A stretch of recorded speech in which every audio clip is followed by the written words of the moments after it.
How do you design one of the most advanced ERs in the country? At Parkview, we did it by focusing all our attention on you, the patient, by involving doctors and nurses in the design process, by creating quieter, more private spaces, and by leading the region in heart, stroke, and trauma care. This is not your typical emergency room. It's Parkview. In an emergency, isn't this where you'd rather be? Parkview, your partner in health. Here we go, ladies and gentlemen, again coming to you live from Chambers Field on the north side of Fort Wayne. It is SAC football, a beautiful night here in Fort Wayne as the Bishop Luers Knights take on the Northside Redskins here in final week action of SAC regular season play here. And the gridiron is all set and we are ready to go. Good evening, everyone. Sean McBride here, joined in the booth by Mark Watts. Down on the field, we've got the godfather of football, Dave X. Supporting the cast tonight, we have our assistant associate executive producer, Nick Gray. And on stats, we have the upgrade, Kevin Godfrey. Let's check in right now with Mark Watts. Mark, again, beautiful night for football here. It's a little breezy. We've got 52 degrees out here and partly cloudy or mostly, overcast, whatever you want to call it. A good fall evening. That's exactly right. It's a beautiful fall evening for some great football here. And we've got two teams right here that have, I don't want to say struggled, but again, they have relegated themselves to the middle of the pack in the SAC. Obviously, Luers coming into the contest at 5-3, and the Northside Redskins at 4-4. What's your overall take on this game tonight as they close out the regular season play? Well, Sean, I think we'd be remiss not to mention how Luers has been just devastated with injuries tonight. Right. I was talking to Coach Lindsay. He's got a bunch of injured players. He's on the field tonight in street clothes, and he slept 9 at home. So it's really hurt him. Especially their quarterback, Noah Wazinski, has been out. And the same things with Northside. Their quarterback, Nieves, was hurt in the Dwanger game, hurt his ankle. He didn't even play last week. So Injuries have hurt both of these teams. But for tonight, I think the big key here is that both teams want to get ready for the sectional and get some momentum going in and to stay healthy.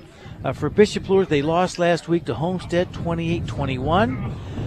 Again, they were really into the ball game. It was just a few mistakes. They had a couple of interceptions. They gave up a long 75-yard touchdown pass late in the third quarter when they had just scored. So they're trying to come back and say, hey, we've got to get some momentum for the playoffs. Same with Northside. They did not have Nieves last week, and they lost 30-2 to Concordia. And Nieves is back this week. They've been scoring 35 points a game, but they've been giving up Northside 30 points a game. So defense, normally Ryan Hall's really his forte, and defensively they've really not been the Northside team that the defense that we've seen all year. You know, when we look at this Northside Redskins squad, obviously the first thing that at least pops into my mind, youth. This is a very, very young team. You know, especially, Mark, you talked about on defense, but even on offense, when you look at their O-line, Dakota Alt, Evan Clark, Isaac Balfour, and Marvin Williams, you've got 4 guys up front that are sophomores. They're starting as sophomores. So this is a very, very young team right now, and they're sitting at 4-4. And next week they play Concord. Yes. So in Concord's 6-2, so they've got to be ready to go next week. So this is a good tune-up for them. Bishop Luers plays at Northwestern, which we will be at next week. I think what we're going to try and do here, waiting the Northside Redskins coming out of the tunnel right here. Godfather's going to try and get out there to the ceremonial coin toss, and we'll have that live on the air right now coming up here in moments. We're going to keep an eye on the field. And still awaiting the Redskins as they take the field. Mark Watts, let's talk about keys to victory for tonight's contest for both squads. All right, thank you, Sean. For Northside, they need a good first quarter. They need to come out aggressive. After last week, they had just 2 points and keep their intensity. And last thing, Nieves needs to set the tone for this team. He's their leader. He's the quickness. He's their instant offense. He needs to come out of the blocks and get these guys going. For Bishop Luers, take care of the football on offense. They cannot give Nieves a short field. That's really going to hurt him. Yeah. And secondly, defensively, they've got to contain. Defend the deep throw. Luers has had some problems lately, basically all year at different times, defending the deep throw. They've been open. Sometimes they've been caught. Sometimes they haven't. And Nieves has a heck of an arm, so they've got to do that, Sean. Well, folks, if you can hear this game, it's thanks to our communication sponsor, Dr. Todd and Mary Briscoe and Briscoe Family Dentistry.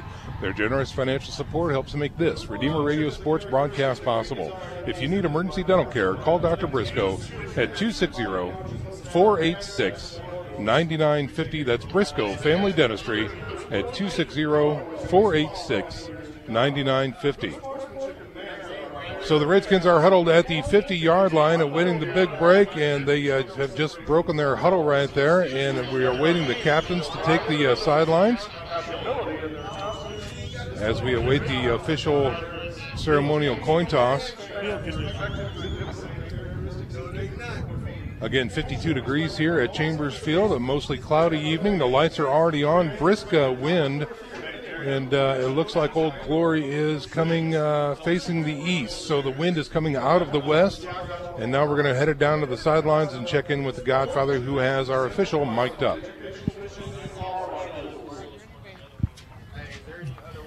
All right, guys. Here we're at it again. Let's remind again, you guys are the captains out here. Keep everybody under control. Good sportsmanship all the way around. Good, clean, hard-hitting football, okay? Good. Okay, guys, let's review. We had another toss. Luers, you did win the toss, and you elected to defer, correct?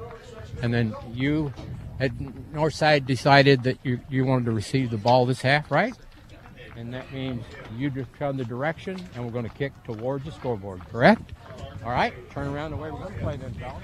Godfather, while we have you down there, check in with some field conditions there, Godfather. What's the track look like down there? Well, I'll tell you, it's like any football field this time of year. It's a little bit spotty. This field gets a lot of use, and as I always say, it's got a lot of bare spots like at the top of my head.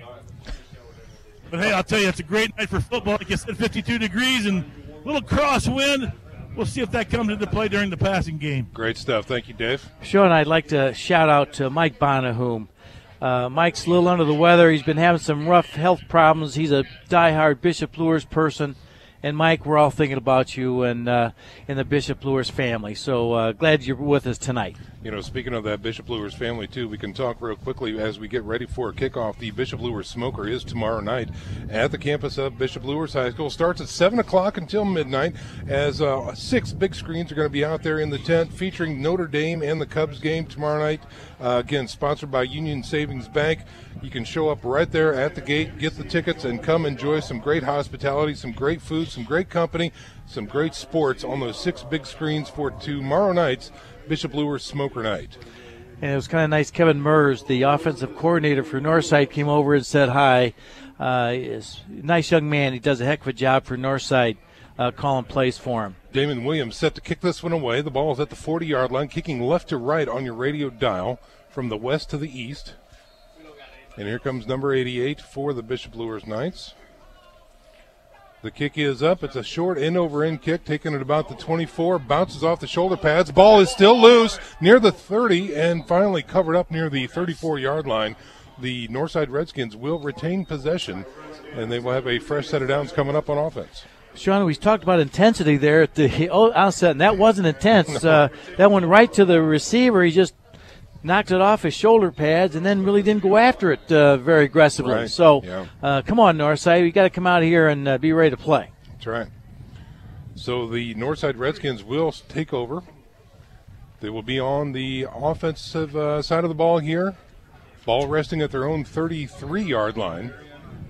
Aaron Nieves, number 8, the junior quarterback in the shotgun. 2 wideouts to the right, 1 wide left, and a single setback. Now a man in motion coming across the line of scrimmage. Fake to him, give through the middle, trying for some room. Not much there is the tailback. I believe that's Montrell Moore. And that's going to be not much on that play, bringing up a 2nd and long. Elijah Jett just came from his left defensive tackle position and just snuffed that play. Boy, the big senior was ready to go on that play. Talk about intensity. He's ready. There it was. 2nd and 10. Twins left, twins right. Now, again, a man in motion from the slot. Here's a snap. Jet sweep, left side, looking for a seam. Does find it, but swallowed up in the linebacker core. Gets across the 35 out to about the 36-yard line. Just a good sweep. Left side, the defensive end for Bishop Luers turned it inside. Good defense, but brings up 3rd and long for Northside. Yeah, David Johnson, the ball carrier that time on the jet sweep. Talked to him during tailgate talk, represents his school and the program exceedingly well. He'll line up in the slot right again. Same formation, twins left and right. He's the piano player, isn't he? Yes, he is. Here's a snap. He rolls to his left, tucks it and runs, looking for some room. He breaks the tackle. He's at the 40, the 45. He's at the 50. Nieves, quarterback, shoestring tackle in Bishop Luers territory, and he goes down at the 46-yard line. Oh, and that was a game-saving tackle by J.J. Foster. Yes. We talked about Nieves getting going. I'm telling you, that's the first time he really carried the ball. He's just left a linebacker in the dust after about 10 yards, and J.J. saved a game-winning tackle there. Wow. Not a game saving, but a touchdown saving. All right, so they mark it at the 45-yard line in Bishop Luers territory. 1st and 10 for the Northside Redskins as they convert on 3rd and long. Here's a snap. Twins to the left side. Quick give through the middle. Nothing there. Falling forward. Gain of maybe 1 on that play through the middle. Same thing. Williams and Jett inside. Those 2 big defensive tackles are making a statement up front. Let's check in with the Godfather, Dave X. On that last run by Nevis, and we talk about Dwenger's defense being like a net.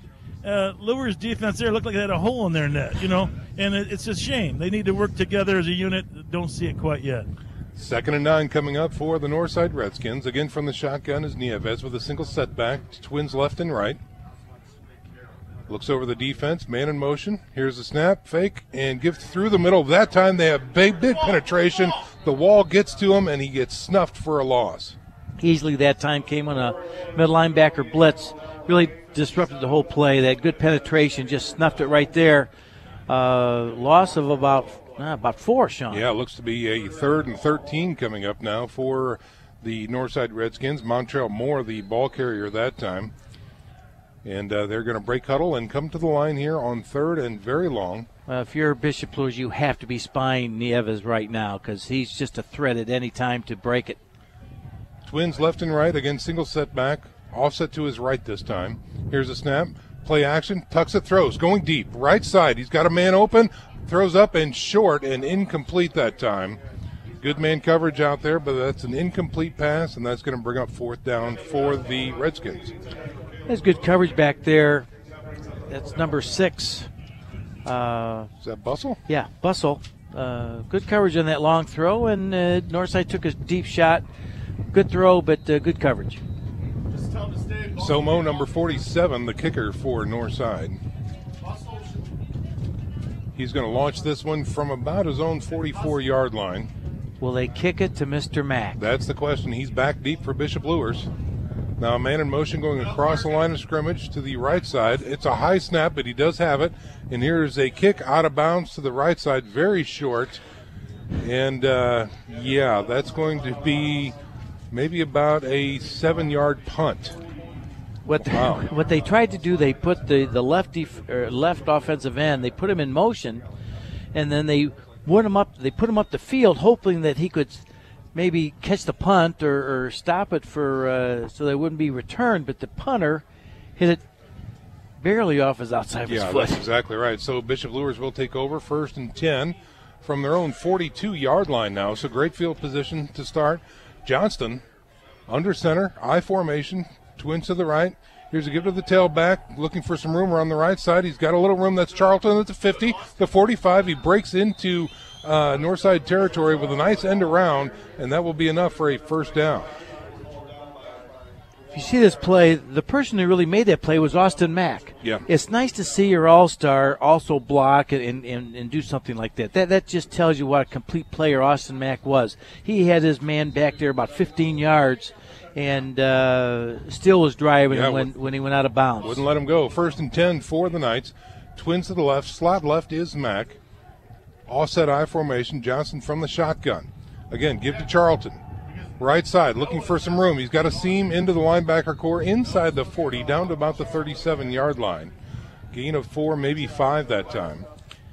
Northside sets up with a 3-person front with Williams, Brown, and Hamilton, and 4 linebackers behind him. Sorrells Whitner, Woodruff, and Harris. So it's a 3-4, and they like to move those people around a lot. So you'll see if you're watching this game, if you ever see Northside play, they like to move a lot and make you guess to where they're going to be when the ball's snapped. 2nd and 5 for Bishop Luers. Again, ball resting at the 37-yard line. Here comes the blitz. He's flushed from the pocket, throws the ball. We've got a flag on the play. He does get hit, and that's going to be an incomplete pass. But let's see what happens with the flag as well. Hakeem Woodruff came in untouched from his outside linebacker position and just was right on Johnson. He really didn't have a prayer. Yeah, no chance whatsoever that time for Jack Johnson, number 15, the senior quarterback. We've got 7:46 to go here in the first quarter. Zeros on the scoreboard. This is Bishop Luers' first drive. And here is the call. We've got an illegal man downfield for Bishop Luers. And this is what Northside's aggressive defense does. They move people around. They like to blitz, and they just want you to guess where they're going to be coming from. And right there, Coach Hall, that blitz really was drawn up well because he came in untouched. Very disruptive. That's exactly right. So they still have not marked off the penalty, and now they will. That's going to be a 5-yard mark against the Bishop Luers Knights, taking it back to the 42-yard line of Northside, bringing up a 2nd and 10. And let's see, Johnson comes in from the sideline. He's got the play. They break huddle and come up to the line. 7:46 again to go, and they're here in the first quarter. Still zeros on the scoreboard. We've got two wings and wide out to the left side. Now a man in motion is Mack. Jet sweep left side. Mack has a blocker in front of him. Breaks it outside. He's got the room. He's got 10 and just enough to get a first down near the 30-yard line. And leading the play was Justin Dippold. He's been their leading blocker, just wearing that number 23 proud for Bishop Luers, and he was really out front, cleared the way for Austin Mack on that sweep left. Carried the lunch pail that time, and they got enough for a first down. They mark it right at the 30-yard line, and a fresh set of downs here, 1st and 10 for the Bishop Luers Knights. Austin Mack's going to be wide to the right. We've got a wide out left on the short side. Boy, what a mismatch down here with Mack. Here's a snap. Good to the man in the middle, and he breaks it to the left side. He's got some room. That counter trey worked to perfection that time. He's got more than enough for a first down. I think that's Tyrion Hambright, who is back in for the Bishop Luers Knights. That's right, Sean. And you called it. We've called that play all year, the counter trey. They fake it to the right, pull the backside guard and tackle to the left, and it was well drawn up. Good run that time by Tyrion Hambright. Tyrion. Yep. So a 1st and 10 inside the red zone now for Bishop Luers. Ball resting at the north side 18-yard line. Here is the snap. Johnson looks to throw for the first time. Little screen out to the left side, and it is caught and not much after there, not many yards after the catch, but he will get some positive yards out there on the far side of the field. Again, Tyrion Hambright on the catch that time. Call that a gain of 3.5, 4 yards there, Mark. Oh, boy. If I'm up here, you've got 6'2" Austin Mack on a very small cornerback. You've got to try a fade over here. Come on. Yeah, I think that's David Johnson. Oh, just throw the fade. He's giving him the outside. Here's a snap. Give to Charlton. He's hit in the backfield and dropped. Huge tackle for loss. Look at that penetrating defense by north side coming in and disrupting the play again. And that's what they do well. Coach Hall just moves them around and again, well drawn up. So, again, that was a huge tackle for loss that time by number 41. That DJ Harris. DJ Harris, yeah. Nice job. That's going to bring up a 3rd and 10.5 now for the Bishop Luers Knights. Ball resting back at the 18.5-yard line of Northside. And they're playing Mack one-on-one. He's wide out to the right side. He's got a split to the right side as well. One man in the backfield. Johnston looks to throw. Looks. He's got plenty of time. Throws it over the middle deep in the end zone. Mack goes up for it. Does he retain possession? They stop the clock. There is no call in the end zone. It's the same possession. Now they're waving it off, saying it is an incomplete pass. Wow. Mack went up for it. It looked like with one hand, and he had it. Then they came down, and there was a big scrum, yeah. Godfather, what'd you see? You're down there on the sideline. Yeah, Austin did have it, but he was bobbling it on the way down, and another Knight came in, had it between the two. Then the Redskins said that it was their ball. So the refs came in, Said incomplete. Okay. Well, we do know on simultaneous possession of a catch that goes to the offense. So, yeah. All right, so it looks like we have a field goal attempt now. The Bishop Luers Knights, that's Peyton Howe, number 8, coming in. 35-yarder. On the hold is Gilly. The kick is up, and this is angling to the left, and it is no good, unfortunately. So the first 2 drives for both teams come up with goose eggs. 5:49 to go here in the first quarter. 0-0 is your score. We're back in 30 seconds. You're listening to SAC Football on Redeemer Radio 106.3 FM. Programming on Redeemer Radio is underwritten in part by Bob Busher Homes. Floor plan customization is what they specialize in. Find floor plans, building sites, and read Bob's story on the web at bobbusherhomes.com. Bob Busher Homes is locally owned with offices in Fort Wayne and Angola. For more information about new home building or remodeling, Bob Busher Homes can be reached at 260-490-3355. We are back to live action here. A little trickeration on the 1st and 10 for Northside as they fake left and pitch back to the right. And it was good for a nice run by Montrell Moore, who gets a gain of 7, maybe 8 yards, back out to the 28-yard line. J.J. Foster, again, with a good big play-saving tackle that time for the Knights. So gain of 8 that time brings up 2nd and 2. Northside taking over after the missed field goal attempt. Man in motion, fake, quarterback keeper Nieves through the middle. He'll have the first down and not much more, but he does get past the 30-yard line out to about the 31. What Northside likes to do, they will run that option where the quarterback fakes it inside. He'll read the defensive tackles. If the running back is covered, Nieves will pull it and run. And that time they did that. Nieves pulled it, and good gain, good first down. Ball resting at the 31-yard line, 5:05 to go here in the first quarter. Goose eggs on the scoreboard. This is the second drive for the Northside offense. 4 wideouts, single setback. Nieves looks to throw, quick hitter, and he tries the quick slant, and it's going to be dropped by the receiver on the right side. Looked like to me, Sean, that the receiver got too far up the field. Yeah, I think so. Yeah. They had 3 offensive linemen there on the line of scrimmage, and the receiver went ahead of them. Yeah, yeah. I mean, come on. Mm-hmm. Why run a screen and you're going to be ahead of your screen people? All right, so the incompletion brings up a 2nd and 10 from the 31-yard line. 2 wideouts to the left side, 2 wideouts to the right on the short side. Now a man in motion across the line of scrimmage, coming to, and it's a jet sweep left side, looking for some room. David Johnson, number 3, on the carry, gets out to about the 35-yard line. Damian Williams with the tackle on that play. So another big play for Bishop Luers. 3rd and 7. Northside's on their 35-yard line.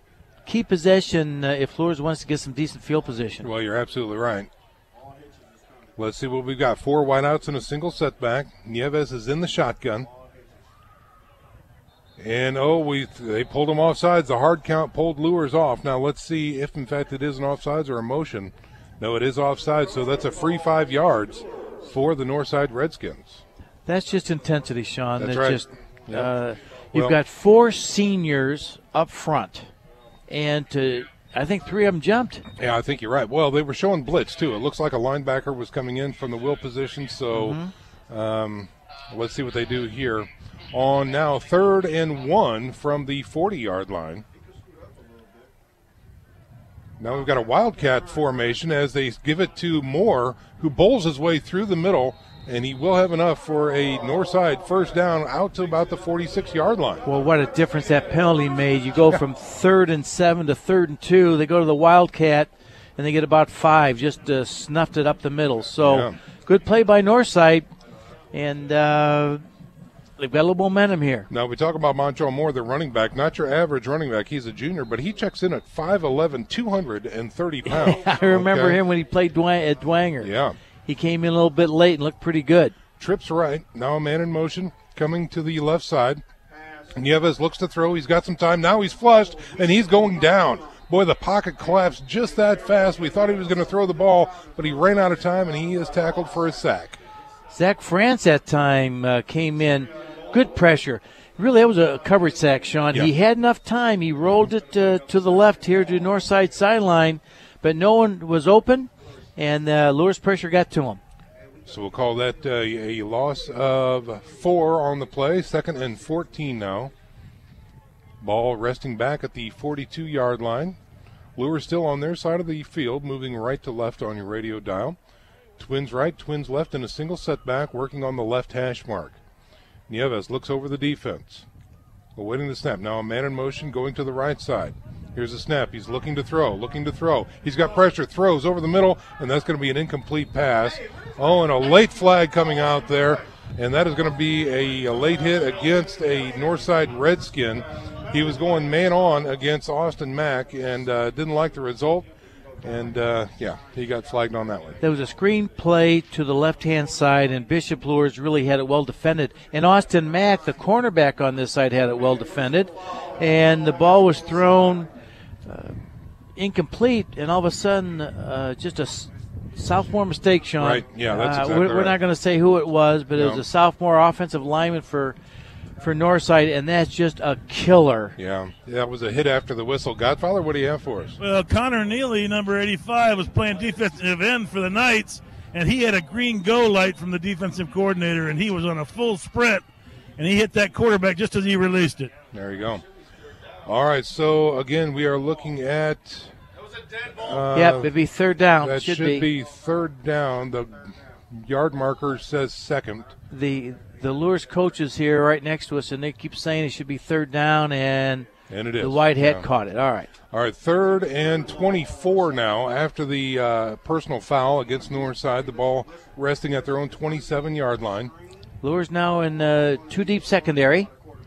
Here's a snap. Nieves looks right, looks over the middle, guns it right side, way out there, and it is caught. No, out of bounds. Good heavens, what a beautiful throw and catch that time, but just out of bounds as he was looking for David Johnson on the right side, and he had him, but it was thrown out of bounds. Cover 2, the safeties on the left hash has to get off their hash, and he kept going back instead of going to the football. Yeah. I mean, that should have been covered, and that was open. If he catches it, that's a first down. Oh yeah. But it's not. It's an incompletion, out of bounds. So again, the Northside Redskins will be in to punt this one away. Again, the last punt they had was pretty disastrous. But again, they want to try and keep it away from Mack, who's back deep for Luers.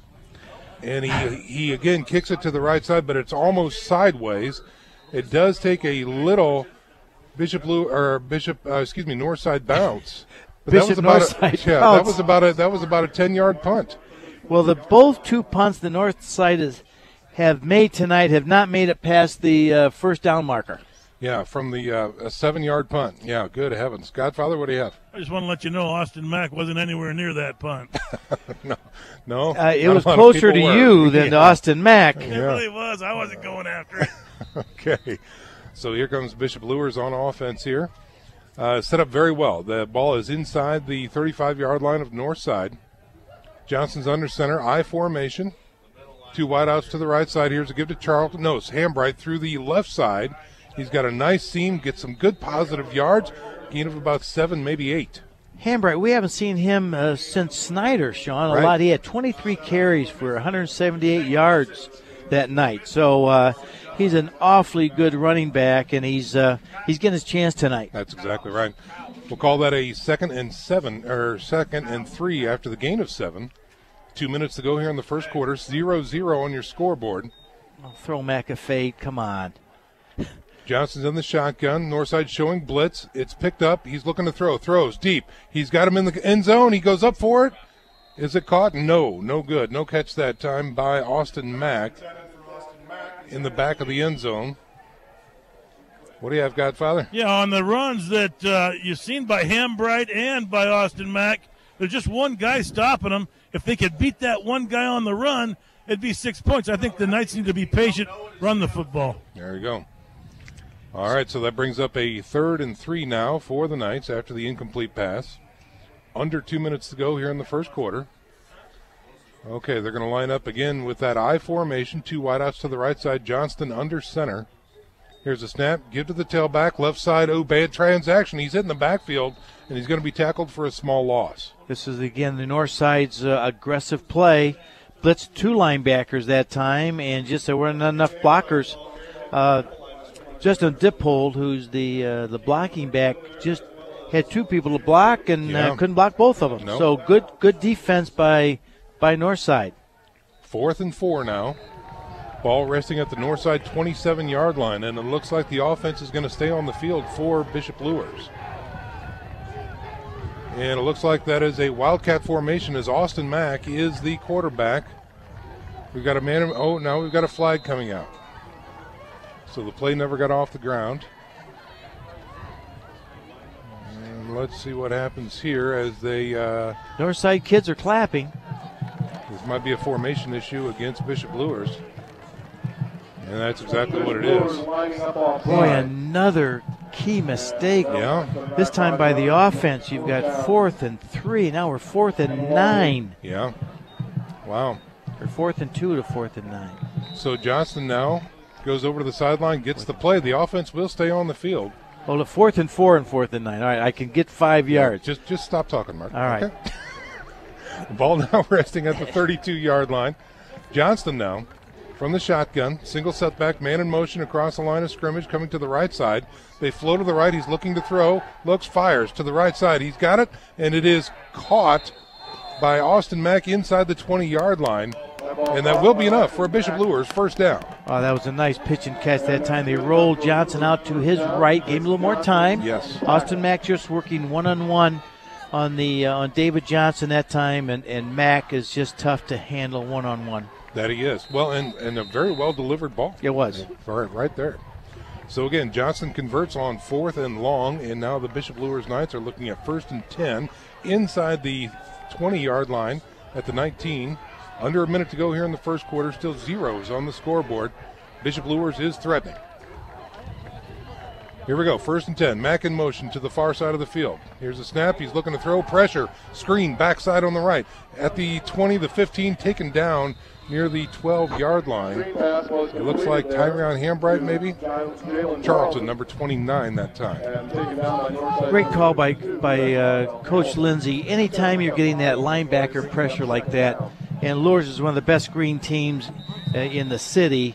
Yep. And great call. That's going to keep those linebackers from coming, especially on 1st and 2nd down. And use Mack as a decoy to the other side of the field. Yep, great call that time. All right, so we call that a gain of 6, bringing up a 2nd and 4. That's going to do it, ladies and gentlemen, for your first quarter. Still zeros on the scoreboard, and that will give us a timeout on the field, and we're going to go ahead and take a timeout as well. Stick around, folks. We're back in 1 minute. You're listening to SAC Football on Redeemer Radio 106.3 FM. A clean office space. Okay, that's an easy choice. And choosing the right company to clean your business is easy too. Sioka's Professional Cleaning is the choice of a lot of Fort Wayne companies because of the 100% satisfaction guarantee. Sioka's does it with built-in check systems to make sure your business is clean beyond your expectations every time. First impressions are critical, so make sure yours is always the best with professional cleaning from Sioka's. The best people, the best service. 483-2112 or online at siokas.com.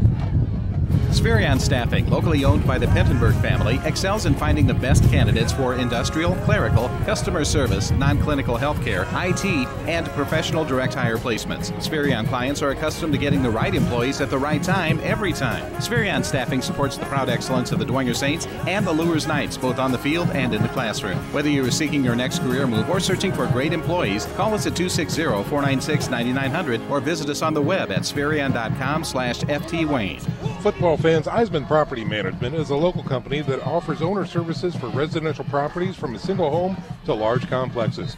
If you're a property owner needing a full-time maintenance staff to care for your property, or if you need to find a rental home, Eisman Property Management is here to help. Contact Eisman Property Management on the web at 456rent.com or give them a call at 456-RENT. That's 456-RENT, Eisman Property Management. All right, here we are to kick off the second quarter of action. Bishop Luers facing a 2nd and 4 from the Northside 13-yard line. Northside showing blitz, a hard count, pulled them over the line of scrimmage. And that will be a free 5 yards for Bishop Luers. Well, 2 can play that game, Bishop Luers says. All right, Yeah. we've been drawn off a couple times. That time, Northside was faking blitz. Yes. That'll bring up a 1st and goal for the Bishop Luers Knights. Well, folks, you can help support your Catholic parish or school and help yourself in the process with Notre Dame Federal Credit Union's Elevate program. Call Elevate at 844-230-6611 or visit them online at ndelevate.com to learn more. 1st and goal now for the Bishop Luers Knights from the 8-yard line. Here's a snap. Get a little draw play. Charlton to the right side, dances into the end zone, untouched. A Bishop Luers touchdown. The counter tray, one of these standard plays by Bishop Luers that time. Run to perfection. In, no one touched him. Yep. Good play by Bishop Luers. So an 8-yard scamper by Charlton puts 6 on the board here to start the 2nd quarter for the Bishop Luers Knights. And now we look at a point after attempt. And it should be Peyton Howe, number 8, in for the attempt.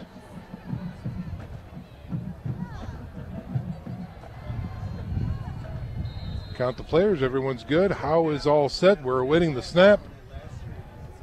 Snap is good. Hold is good. The kick is up, and it looks good from here. And it is 7-0 is your score with 11:55 to go here in the 2nd quarter. We're back in 30 seconds, folks. You're listening to SAC Football on Redeemer Radio 106.3 FM.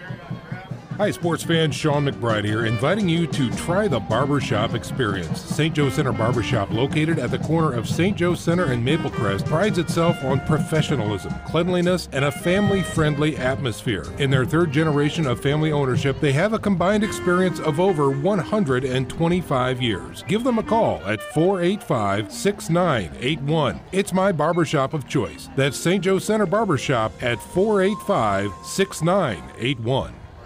And we are back to live action here, awaiting the kickoff from the Bishop Luers Knights as they have just scored on an 8-yard run by Jalen Charlton off the counter tray. 7-0 is your score. 11:55 to go here in the 2nd quarter. And Damon Williams, number 88, prepares to tee up the ball at the 40-yard line. He's kicking right to left on your radio dial. It is comforting to know that we have listeners out there that understands that I do need help with my math at times. So yes, thank you for listening.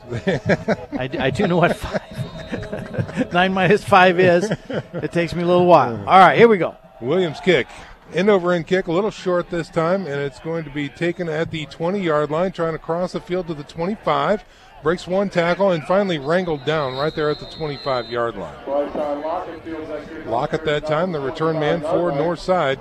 So let's see what the Redskins can do on this possession here. Haven't had a lot of success. They've been able to move the ball down the field, Mark, but they haven't been able to finish so far. Well, the biggest thing, Nieves has the biggest play. I don't know how many yards he has so far, but I'll bet you I get it pretty soon.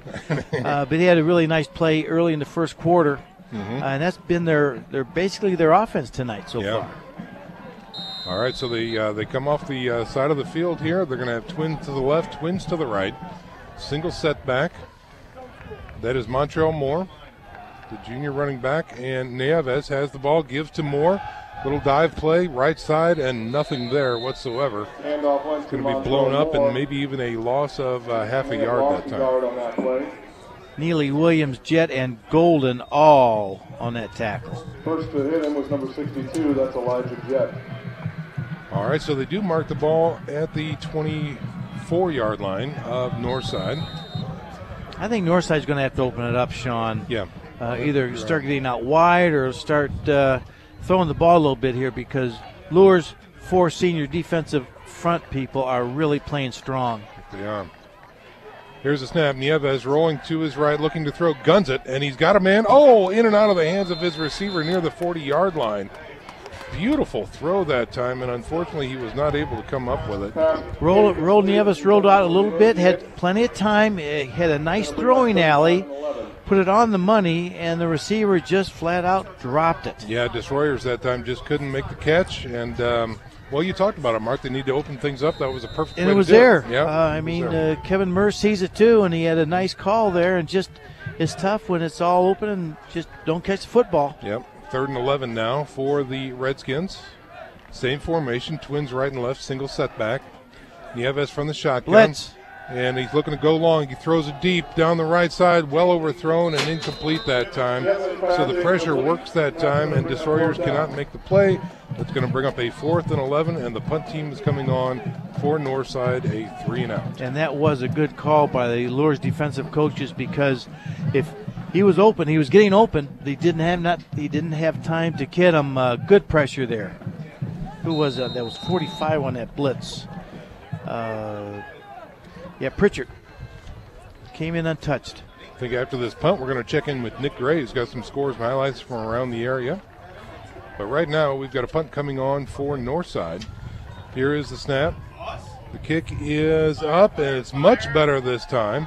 And it takes a Northside bounce into Luers territory, trickles out of bounds at the 41, 42-yard line of Bishop Luers. Let's check in with Nick Gray. Nick, what do you have for us? Well, welcome down the sidelines, everybody. Right now, Bishop Dwenger's beating Wayne 22-0. Carroll's up on Concordia 14-0. Northrop Homestead's leading that matchup so far 14-7. Snyder is beating Southside 21-0.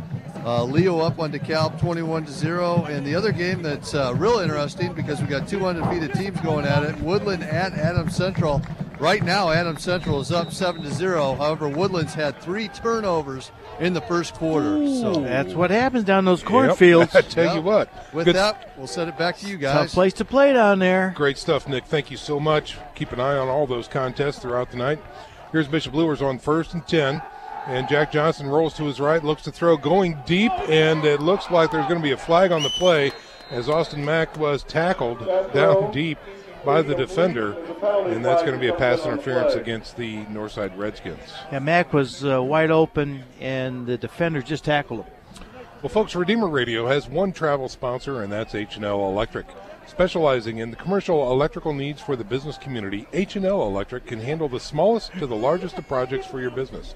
Call Pete Henry at 260-357-0123. That's H&L Electric at 260-357-0123.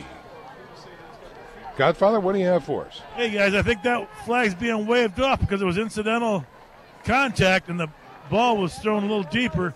It looked incidental to me, too. I mean, they just ran into each other and both went down. The ball was deep. All right, so they do wave that off, and it brings up a 2nd and 10. They call it incomplete. And here come the Bishop Luers Knights on 2nd down. Twins to the right side, 1 wide left and a single setback. Johnson in the shotgun. Northside showing blitz. Here comes the pressure. Slant. It is caught. That is Deshaun Bustle, number 6, getting out to the 40-yard line. Pass completed to Deshaun Bustle. 10:29 to go here in the second quarter. 7-0 is your score. Bishop Luers on top of the Northside Redskins. That's a good safe play. Just that jet sweep or that jet screen out here. The wide receiver just goes on a direct slant, and the linemen come out there and block for him. And it's a good play to run when you have people blitzing, and they caught him in a blitz again that time. Yeah. Throw it to the spot they're not. So let's see what they do here. That was a gain of 4, bringing up a 3rd and 6 from the 40-yard line. Bustle in motion across the line of scrimmage. Trips to the right now. Johnson looks to throw. He airs it out to the flats, going for Bustle and overthrown that time. So that drive is going to stall, apparently, as that's going to bring up a 4th and 6 from the 40-yard line of Bishop Luers. Right now, Zach Johnson looks like he's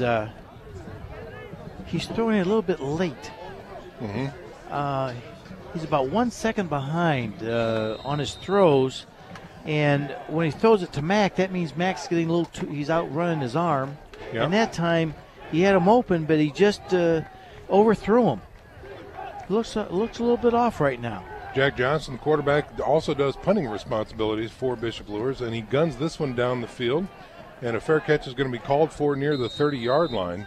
And that's where Northside will take over with 9:40 to go here in the second quarter. 7-0 is your score. Bishop Luers on top.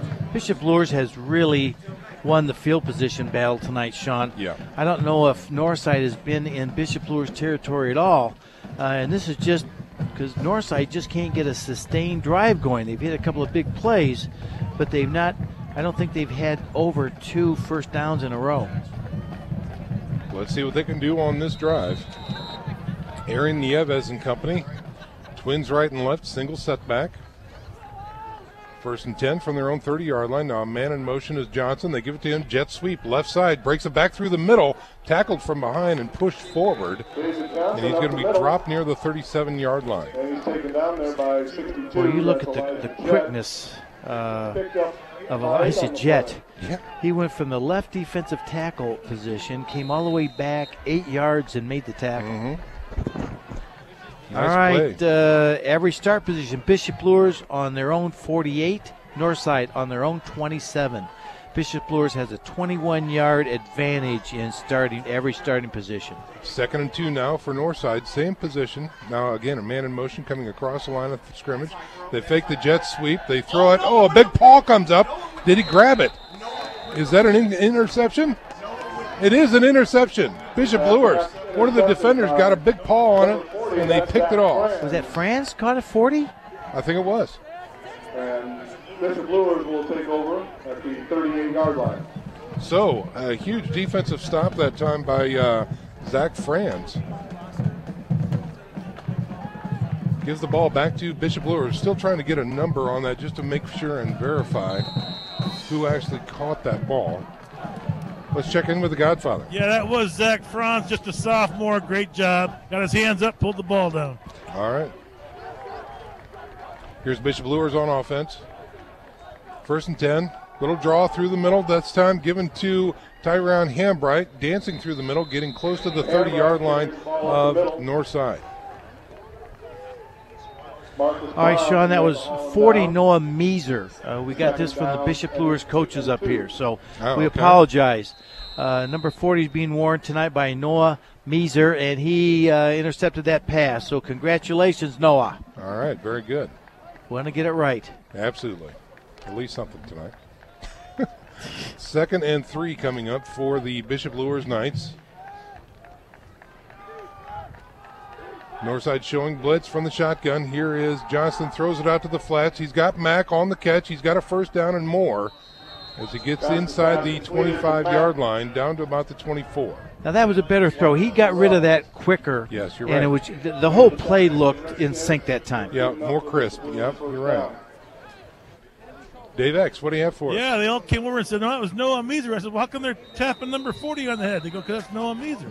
I said, well, how come the schedule says Zach Franz? They go, no, it's Noah Meeser. Okay. And I go, well, how come, where's Noah Meeser on the schedule? They go, he's not on there. Who's on first? All right. 1st and 10 for the Bishop Luers Knights. They are now driving just outside the red zone of Northside. Wildcat, this is a quarterback for Austin Mack, and this time it does nothing as he gets tackled for a loss that time, probably about 2 yards. That was the fake the jet sweep to the left, and then Mack was going to go backside. But right now, normally if Austin Mack's playing quarterback or back there, they're staying watching him. Yeah. Well, again, let's put 9 in the box because that's where right. Mack is. That's right. Mm-hmm. Good call, Sean. That's exactly what they did. All right, loss of 2 on that play, bringing up a 2nd and 12. Johnson's under center with an I formation, 2 wideouts to the left side. Here's a give to Hambright, trying the right side. Nothing there. Great job by that defensive line to stretch that play out there, Mark, and stop him for a very small gain. Tyson Whitmer in on that tackle. Yeah, Tyson Whitmer and Williams both on that tackle. So 3rd and long for Bishop Luers. They're in 4-down territory, though, Sure, Sean. You bet. We'll call that 3rd and 11 from the 24-yard line of Northside. So here you're going to try to get 6 or 7, so you've got 4th and manageable. Yeah. 6:30 to go here in the second quarter. 7-0 is your score. Bishop Luers on top and with the ball. They're going to have a trips package to the left side, 1 wide right and a single setback. Quick screen, and that is Deshaun Bustle. He's got it to 20, the 15. He's down to the 10, still on his feet, and finally wrangled down near the 7-yard line. Boy, Bustle, he is so strong. Yeah. He ran through 2 tackles that time, just sniffing the end zone. But it was just a nice pitch and catch again. And Johnson that time again threw it quicker, looked crisper. He's getting some rhythm now. Yeah. So the ball is now resting at the 7-yard line, bringing up a 1st and goal for the Bishop Luers Knights. 6 minutes to go here in the first half. 7-0 is your score, and Bishop Luers is threatening. Mack's going to be out wide right. Slot right is Dippold. Single setback, and one wide out left is Bustle. From the shotgun, Johnson looks to throw, and it's thrown behind the receiver. It's going to do an inside post, and it's going to be incomplete. Coach Lindsay is not happy with that situation. I don't think Johnson went to the right person that time. Yeah. He had Mack on a slant, he had Dipple on the slant, and he chose Dipple. And he threw it behind him. Yes, he did. Absolutely. So that stops the clock with 5:48 to go in the first half. Again, ball resting at the 7-yard line of north side. And Coach Lindsay called the quarterback over to talk to him, so I'll bet you he knows exactly where he wants to go this time. That's right. All right, a little tighter formation. No, same formation. Austin Mack wide out to the right. Dippled in the wing this time with a single setback. Man in motion is Bustle going to the right side. End around. Bustle trying to find the end zone. Far side. He dances in. Touchdown. Oh, and again, what a great block by Austin Mack. Yeah. Made the touchdown. Wow. So the end around pays off for the Bishop Luers Knights, and now they're up by 2 scores. Godfather, what do you have for us? No, you're so right. Austin Mack was key block there. And it takes me back to the old days when Coach Mike actually used to be on here. They never let him talk to the skill players, but he'd say, I like to see what you do when you don't have the football. There you go. And that he did. Austin Mack, great block. Springs Bustle for the end around. And we talked earlier how strong he is. Yeah. And he looked again very strong in that run. Well, and good situational awareness to find that area where he could be successful and run for that hole like a deer, and he surely did that time. So 7 more points. The PAT is good. Bishop Luers 14-0 is now your score. 5:43 to go in the first half, and we're going to step out for a 30-second break. You're listening to Redeemer Radio 106.3 FM. When you're looking for a bank to call home, it's hard to know where to turn. So many offer the same products, services, and rates. So why choose First Federal Bank? Well, at First Federal Bank, we're more than just a bank. We're your partner, friend, and neighbor. And just like you, we're proud to call this community home. By empowering our employees to make local decisions, we're investing in our community, one customer at a time. That's what makes us better together. First Federal Bank, member FDIC, equal housing lender. We are back to live action here where the Bishop Luers Knights on the back of a 7-yard run by Deshaun Bustle, end around right side, scored another 7 points. Your score now 14-0 here with 5:43 to go here in the first half. Well, Sean, if you were Northwestern, you've never played Bishop. Well, they have played, I think, up here. Yeah. So what would you be thinking about Bishop Luers if you're watching them tonight? Yeah, there's a couple guys I need to keep my eye on, and I'm really worried about team speed and strength at this point. Yeah. Here's Damon Williams on the kick, and it is received a nice return this time up near the 30, the 40, up near the midfield stripe. He's still on his feet, breaks 3 tackles, and taken down in Bishop Luers territory. Wow. Nice return that time by David Johnson, number 3 for the Northside Redskins. And he just wouldn't be denied. What a nice run there. Beautiful. What's the flag, Godfather? Oh, no. They threw the flag while he was still running. Looked like holding against North Side. Yeah, that's exactly what it's going to be. So, unfortunately, that's going to erase a good chunk of that beautiful return by David Johnson. And that would have been the first time Northside would have been in Luers territory. Yeah. That would have been their best field position. Maybe they could open up this offense a little bit. Wow. Okay. Well, again, folks, now it gives us an opportunity to talk about our second quarter sponsor. Holy Cross College is proud to bring you the second quarter of tonight's game. Holy Cross College is an affordable Catholic college offering a life-changing, life-affirming education and is closer than you think, just 2 hours away. You can search for them on the web at Holy Cross College at Notre Dame, Indiana. Okay, so the penalty is assessed, and Northside will take over 1st and 10 from their own 30-yard line. Oh, boy, that's a 25-yard penalty. Yeah. That's 2.5 first downs if you're looking at it that way. Well, that's a great perspective. From the shotgun, Nieves gives it the tailback, and he's hit in the backfield and swarmed over and stopped and that's going to be about a 5-yard loss that time. And you have to gang tackle that big guy. Yes. 230, Sean? Yes, exactly. 5'11", 230. The first hit won't do it. Wow. Anxious to see if Nieves is going to start carrying the football. He's really not run the option where he's kept it. Besides that one run, he got, I believe, 18 yards on it. So let's see if Nieves will start calling his own number here and show his quickness. Call that a tackle for loss of 4, bringing up a 2nd and 14. The ball now resting at the north side 26-yard line. Nieves has a single setback, 2 wideouts on each side. Now a man in motion across the line of scrimmage, coming to the right. Play action. He's got some pressure, rolling to the right. More pressure, looking downfield, guns it, and it is caught. David Johnson at the 50, the 45, the 40, the 35. He's got a blocker, and he goes downfield. Can he run in? He will, and it's going to be a north side touchdown. Oh, there we go. There he's shown it. We just talked about it. He scrambled. Did a really nice job and found the open receiver, kept looking downfield, 74-yard touchdown, and Bryson Lockett, he was blocking downfield for him and really made that play. He made that touchdown available because he kept Austin Mack off the receiver and gave him the extra 20 yards. Good job by Bryson. Indeed. So Northside right back in it here with 4:30 to go here in the second quarter.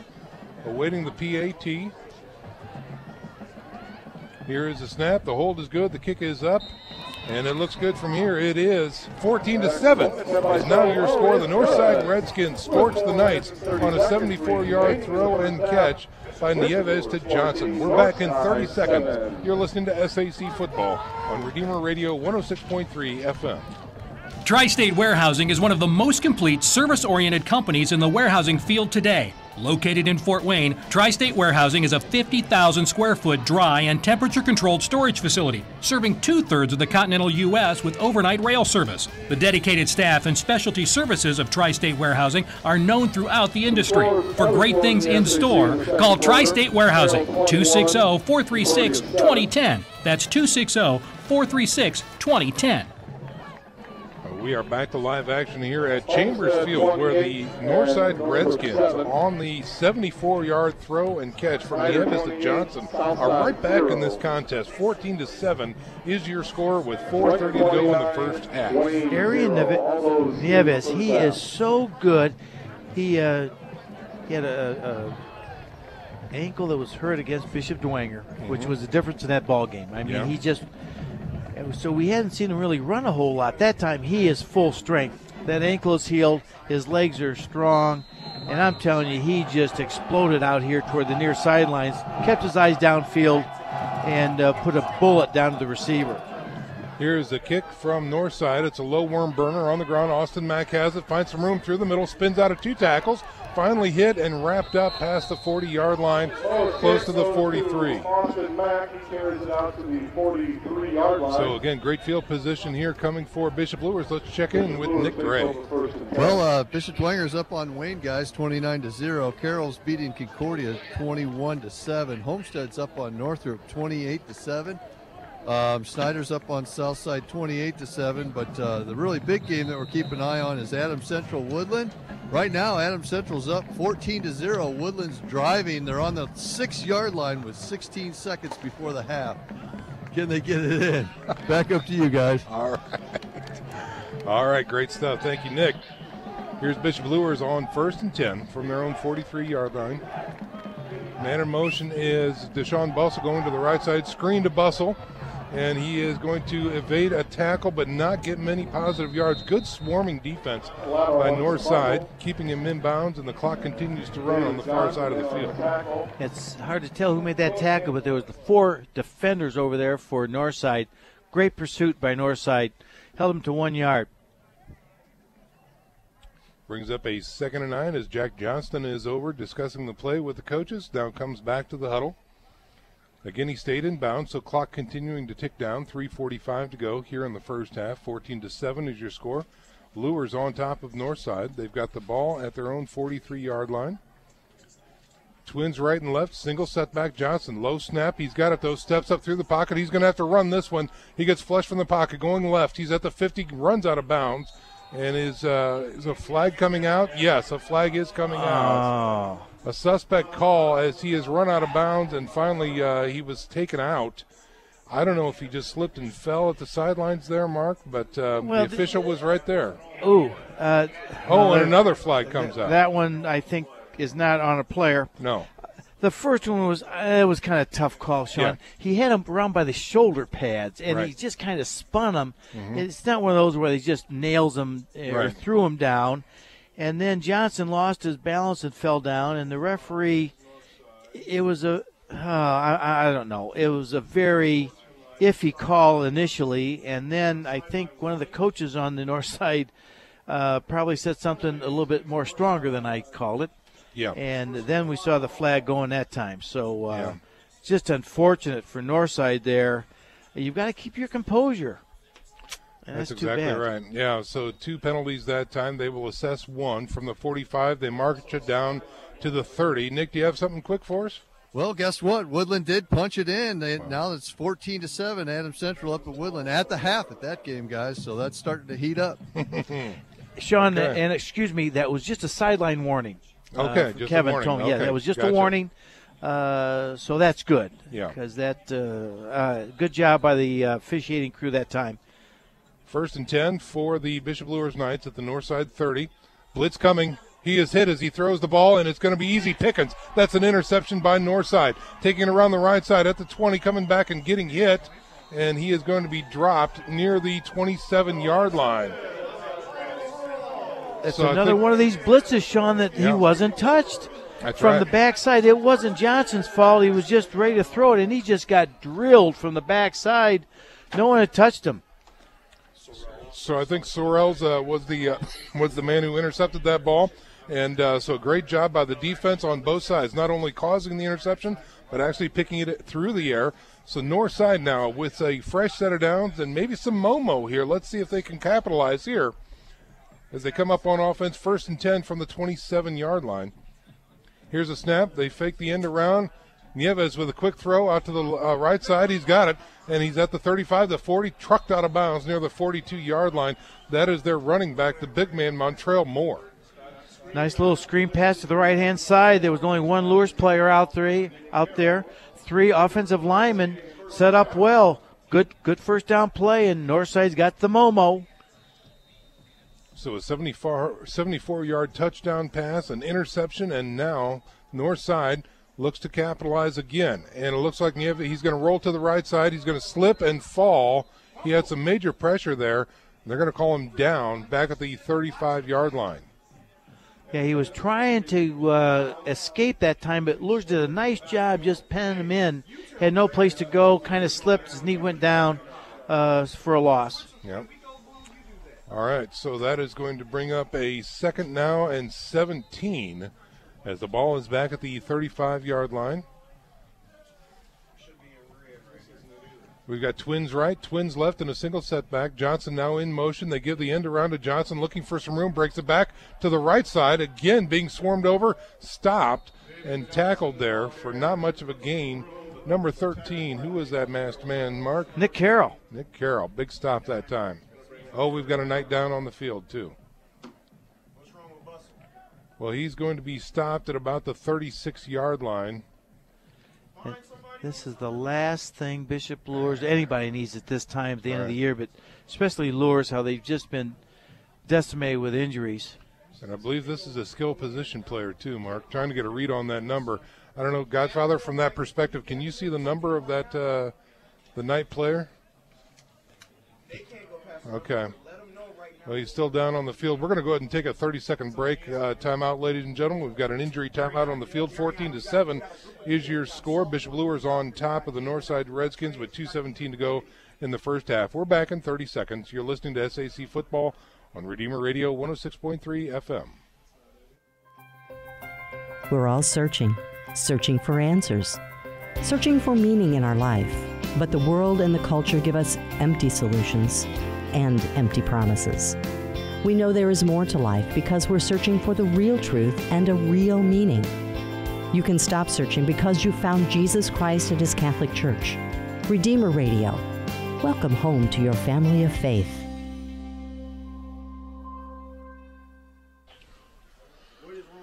We are back to live action here. We're going to check in with the Godfather as they escort a player off the field there. What do you have for us, Godfather? Yeah, it's Jimmy Stern, but he's up and coming off on his own power. Got a little limp to him, little Mr. Dillon, but he's coming off on his own power. That's good to see. Yes, indeed it is. All right. So again, just to recap, 2:17 to go here in the first half. 14-7 is your score. Northside facing a 3rd and 16 from their own 35-yard line after the injury timeout. They come back onto the field. Both teams, excuse me, Sean, both teams do have their all 3 timeouts left. So if Luers gets the ball back, they will have a 2-minute drill, 3 minutes or 3 timeouts left with 2 minutes. They'll be set to go. Here's the snap. Nieves looks to throw downfield left side. He's got receivers out there running stride for stride. Oh, just overthrown. He had 2 men in the same zone. Neither of them could come up with it. Looked like they were open, though, Sean. Yeah, What'd you think? they had steps. You darn right they had steps. We've talked about defending the deep pass tonight, and Northside's had a couple deep threats open. Nieves just couldn't hook up with them. Yep. All right, so it looks like Somo, number 47, is in to punt this one away for Northside as they're facing a 4th and 16.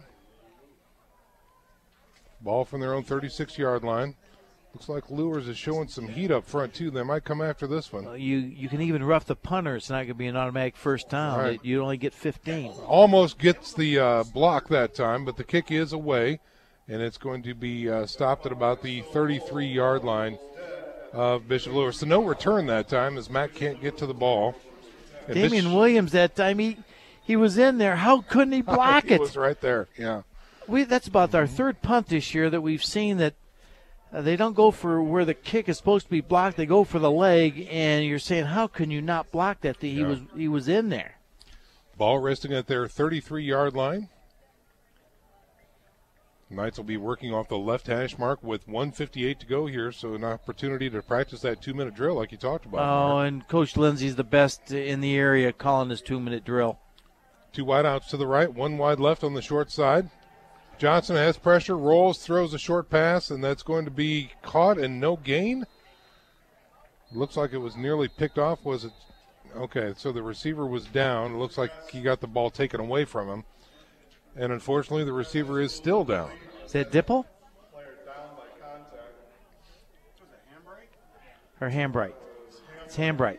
Tyrion Hambright still down on the field there.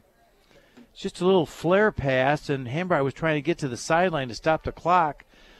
Just caught from behind. Coach Godfather, what do you see down there? I think you're right. I think it's Hambright. But, I don't know, maybe he got the wind knocked out of him. Did he fall on the ball? That's what I thought. He might have. Yeah, they were rolling around down there. So he's up and walking off the field right now. Probably just got the wind knocked out of him. Yeah. Have you ever had that happen to you, Sean? Oh, too many times. I've never have, but they say it's just awful. Oh, it's terrible. Oh, absolutely. You just feel you can't breathe. You want me to? No. No, it is terrible because I believe you, man. It's your adrenal gland. It just gushes. Oh. You know, when you can't breathe like that, and all of a sudden your heart's racing and you can't breathe and you start sweating. Oh, it's a terrible feeling. You bet. All right, clock's running here. I wonder if Luers is going to try to get something going, or they're just going to be satisfied to go on at halftime 14-7. 2nd and 10 from their own 33-yard line. Johnson has a snap, looks to throw, rolls, throws out to the flats, and it is caught and taken out of bounds. And that is Austin Mack on the catch. Gain of about 5 that time. Takes it out to about the 38-yard line. So that'll stop the clock with 1:24 to go here in the first half. Northside's game plan tonight has been bringing an extra person, either a linebacker or a secondary person, from Johnson's left side. And he's been caught from behind, blindsided about 3 times tonight with that philosophy. It's been working so far. Trips to the left, single setback. Johnson with the ball now. Looks left, looks like steps up, throws it out wide to the left side. And it is going to be picked off by David Johnson that time, but a flag is coming out.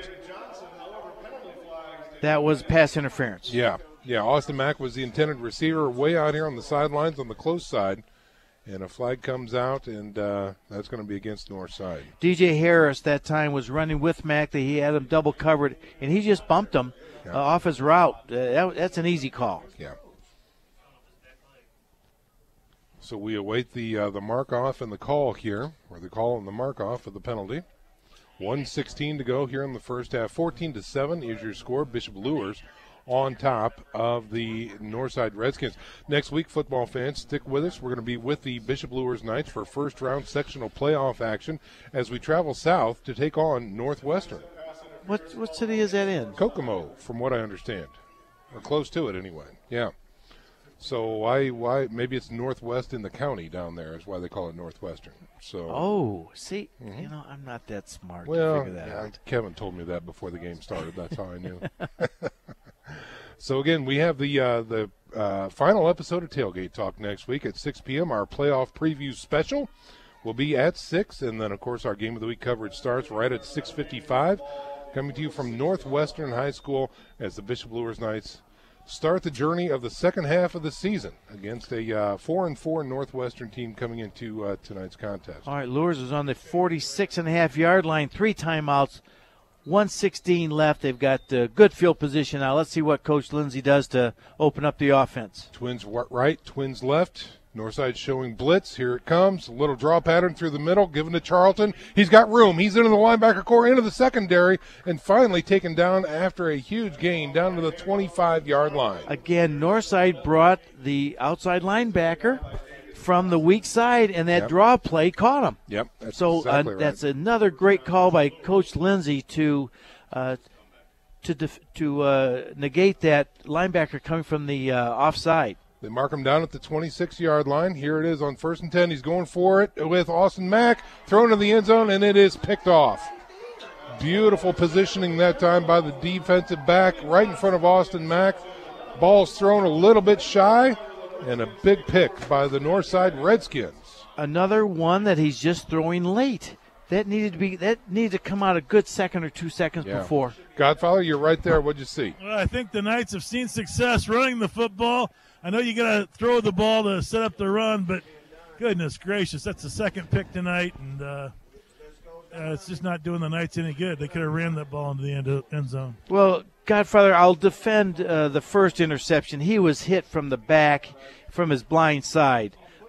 So that one really wasn't his fault. That time he just needed to get not a good throw. You need to throw it earlier than that. Under a minute to go, and the Northside offense is on the field. 1st and 10 at their own 20-yard line. And Nieves is rolling to his right, throwing back left, and no one is there at all. And that's going to be an incomplete pass, and a flag comes out.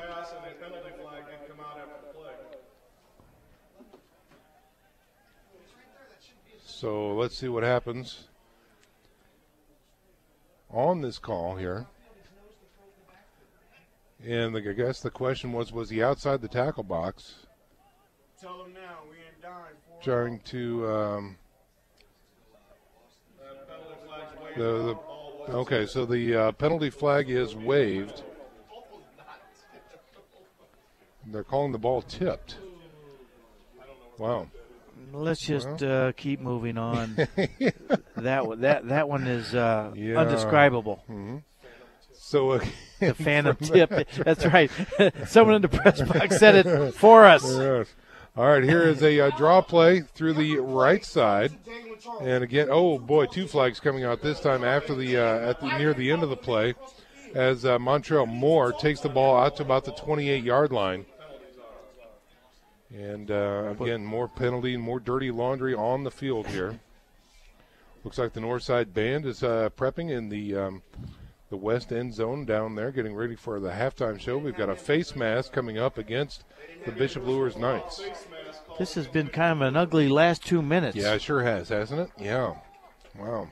We've got the pass interference call against Northside. We've got the pick thrown by Bishop Luers. Then we have the phantom call by the referee that the phantom tip, and then and now the face mask. Now the face mask. Wow. Yeah, it's the big variety. What do you have for us, Godfather? Well, hey, this is what's bothering me about that pick, and I don't want to go back to it and elaborate about it too much, but if these guys go down and score, it's taking me back to that Snyder game.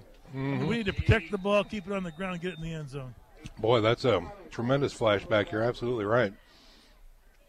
All right, here we go. Fresh set of downs for Northside. Fake play action. He's looking to throw. Goes right side. He's got your man out there, Jack Johnson, almost picked it off. And that's going to be an incomplete pass.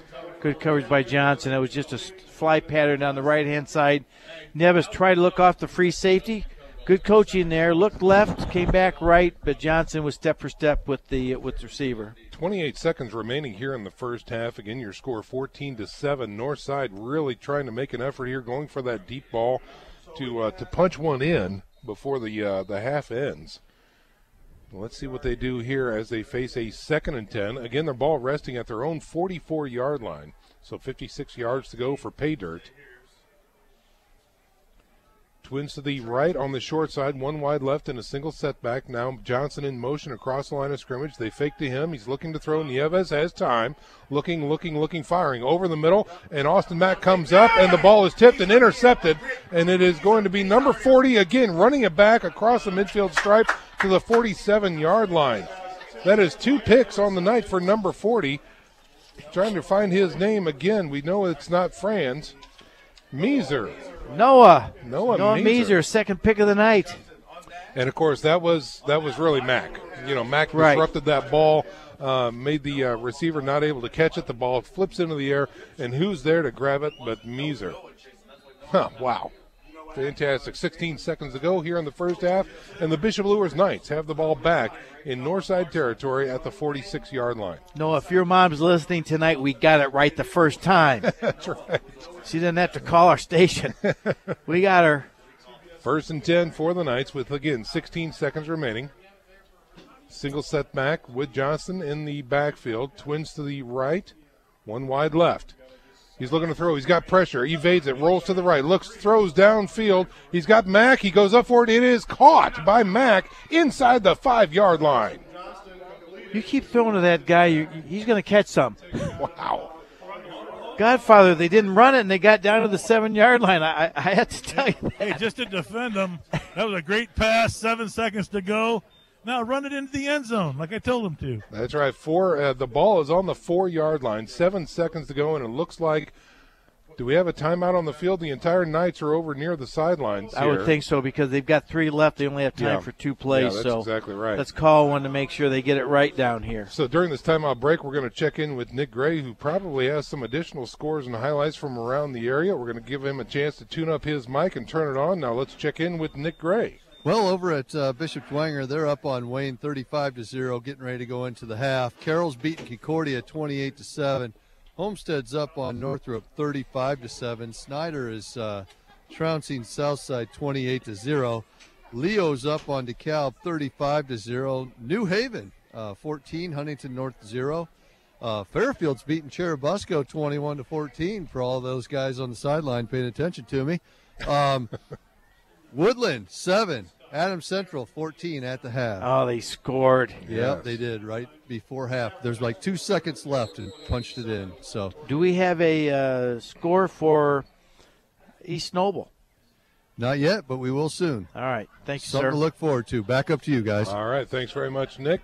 Be sure to check in with Nick during halftime as well. But right now, the Bishop Luers Knights are threatening with 7 seconds to go here in the first half.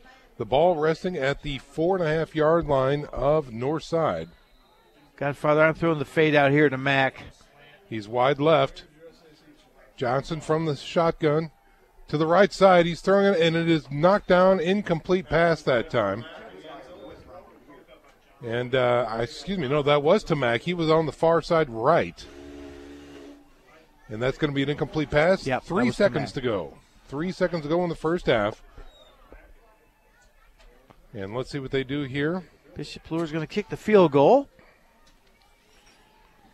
With 3 seconds to go, Peyton Howe coming in. See if he can chip this one in from about the 13-yard line, so a 23-yard field goal. Snap, hold, kick, and good. No good. No. Oh. Boy, that sure looked good from here. I wonder if it shaded to the right. Wow. So, again, no good, and that will expire the first half, ladies and gentlemen. Bishop Luers, tremendous job on that big throw that time, puts them in scoring position, but they cannot convert. So 14-7 is your score going into halftime here. The Bishop Luers Knights on top of the Northside Redskins. Stick around, folks. Our halftime presentation is coming up after this 1-minute break. You're listening to SAC Football on Redeemer Radio 106.3 FM. There's a new dining experience in Fort Wayne, just waiting to be discovered by sports fans everywhere. Newly remodeled The Lodge, located in the Coyote Creek Golf Club, is open to the public, offering great daily lunch and dinner specials. Bring the family in to enjoy our spacious family room after the game. The Lodge is proud to support Bishop Dwenger and Bishop Luers football. Come celebrate the W's with their friendly staff. The Lodge is located at 4935 Hillegas Road. To save your table for after the game, call 260-203-3154. Shawnee Construction and Engineering is proud to support tonight's game. We specialize in commercial and industrial construction and use unique life cycle principles to provide our clients the highest quality craftsmanship for the life of the project. Shawnee Construction and Engineering are partners with you for lifetime savings. We can be found at ShawneeConstruction.com or at 260-489-1234. That's 260-489-1234. We are back to live action here at Chambers Field, ladies and gentlemen, where the Bishop Luers Knights hold a one-score lead over the Northside Redskins. 14-7 is your score here at halftime as the marching Redskins get ready to take the field here on senior night. And what a game it's been so far, and we look forward to the halftime show here by the Northside Redskin Band. And coming up, Mark, what's your take on the first half of action so far here? Well, first of all, for Bishop Luers, I think Northside's defense has given some problems. I think this blitzing has confused Bishop Luers' offensive line a little bit. They've got to take care of this at halftime. They might have to go with two tight ends to make sure that backside linebacker doesn't get a free run. For offensively, I think Nieves here, he got going late in the second quarter. Right. Scored that touchdown.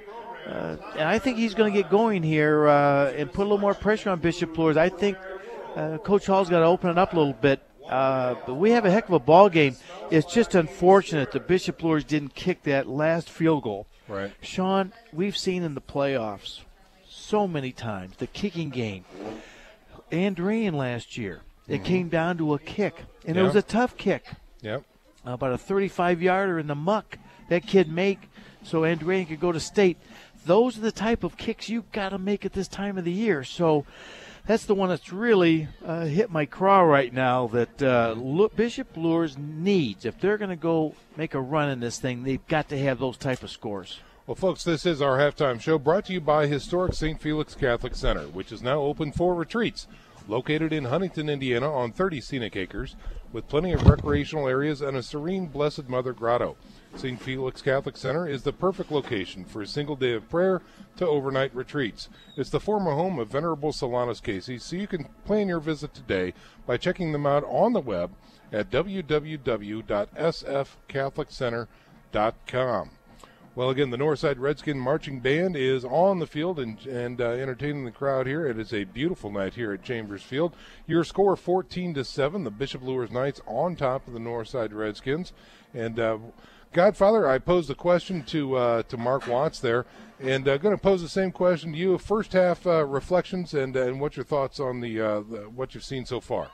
Well, I'll tell you what, I sure miss the hard hitting of Isaac Morgan and Chance Richard. I miss the collisions. A little bit lack of intensity in the hitting down here on the field, and I've been spoiled a couple weeks watching Dwenger. Big hitting out there. But Mark's point early on was they had to protect the football. The Knights had to protect the football, and that's why I got concerned there at the end. But, hey, nobody knows how to coach like the Lindsays, and Coach Lindsay did a nice job trying to get points at the end there. You betcha. All right, so, ladies and gentlemen, we're going to go ahead and step out for a 30-second break. When we come back, we'll have a review of the stats from the first half. We'll check in with Nick Gray. And we'll come back with lots more right here during our St. Felix Catholic Center halftime show. We're back in 30 seconds. Your score is 14-7, and you're listening to SAC Football on Redeemer Radio 106.3 FM. He has counted to infinity twice. He once set a land speed record on a surfboard. Bruce Springsteen calls him the boss. He is the most fascinating man alive. I don't always buy diamonds, but when I do, I prefer Peter Franklin Jewelers. Stay sparkly, my friends. We are back to live action here on Chambers Field, where the Northside Redskin Band is entertaining the crowd. This is halftime right now, and as per the norm, we're going to send it down to the sidelines with Nick Gray, who's got a halftime interview. Nick, take it away. Well, welcome down the sidelines, everybody. VIP halftime report here. Before we get started, I just wanted to welcome Sean back to the broadcast booth. It is nice, speaking of VIPs, to have you back. Thanks, Nick. Well, I'm pleased to be joined here with Rick Brown. He's the athletic director of Bishop Luers High School in his second year. So, Rick, football, it's a great time of year. We're heading into the playoffs. What goes through the athletic department when you're prepping for something like this? Well, the biggest thing is we've got to check rosters, make sure everybody's eligible grade-wise and all that stuff. And, just making sure that everything's lined up for the IHSAA because, you don't want to have some small error that potentially eliminates you from the playoffs because you didn't catch it. But really it's just the travel. If you have to travel for next week, we have to go all the way to Kokomo just to play our game. So just prepping for things like that can be kind of tedious and tough on the kids too to go that far. So yeah, I know there's a lot that goes on behind the scenes. It's not just Friday night, so you got the whole department working on that. Speaking of other stuff that's going on that we don't really realize, wrapping up cross country now, soccer, things like that, golf, let's talk a little bit about the fall sports season and how that went. Sure.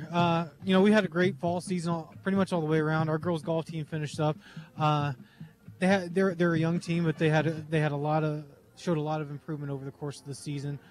Boys and girls soccer, they lost in sectional play, but again, our girls soccer team lost to the defending state champions in Canterbury last week. Took them right down to the wire, but it's just one of those games where it was a shame somebody had to lose.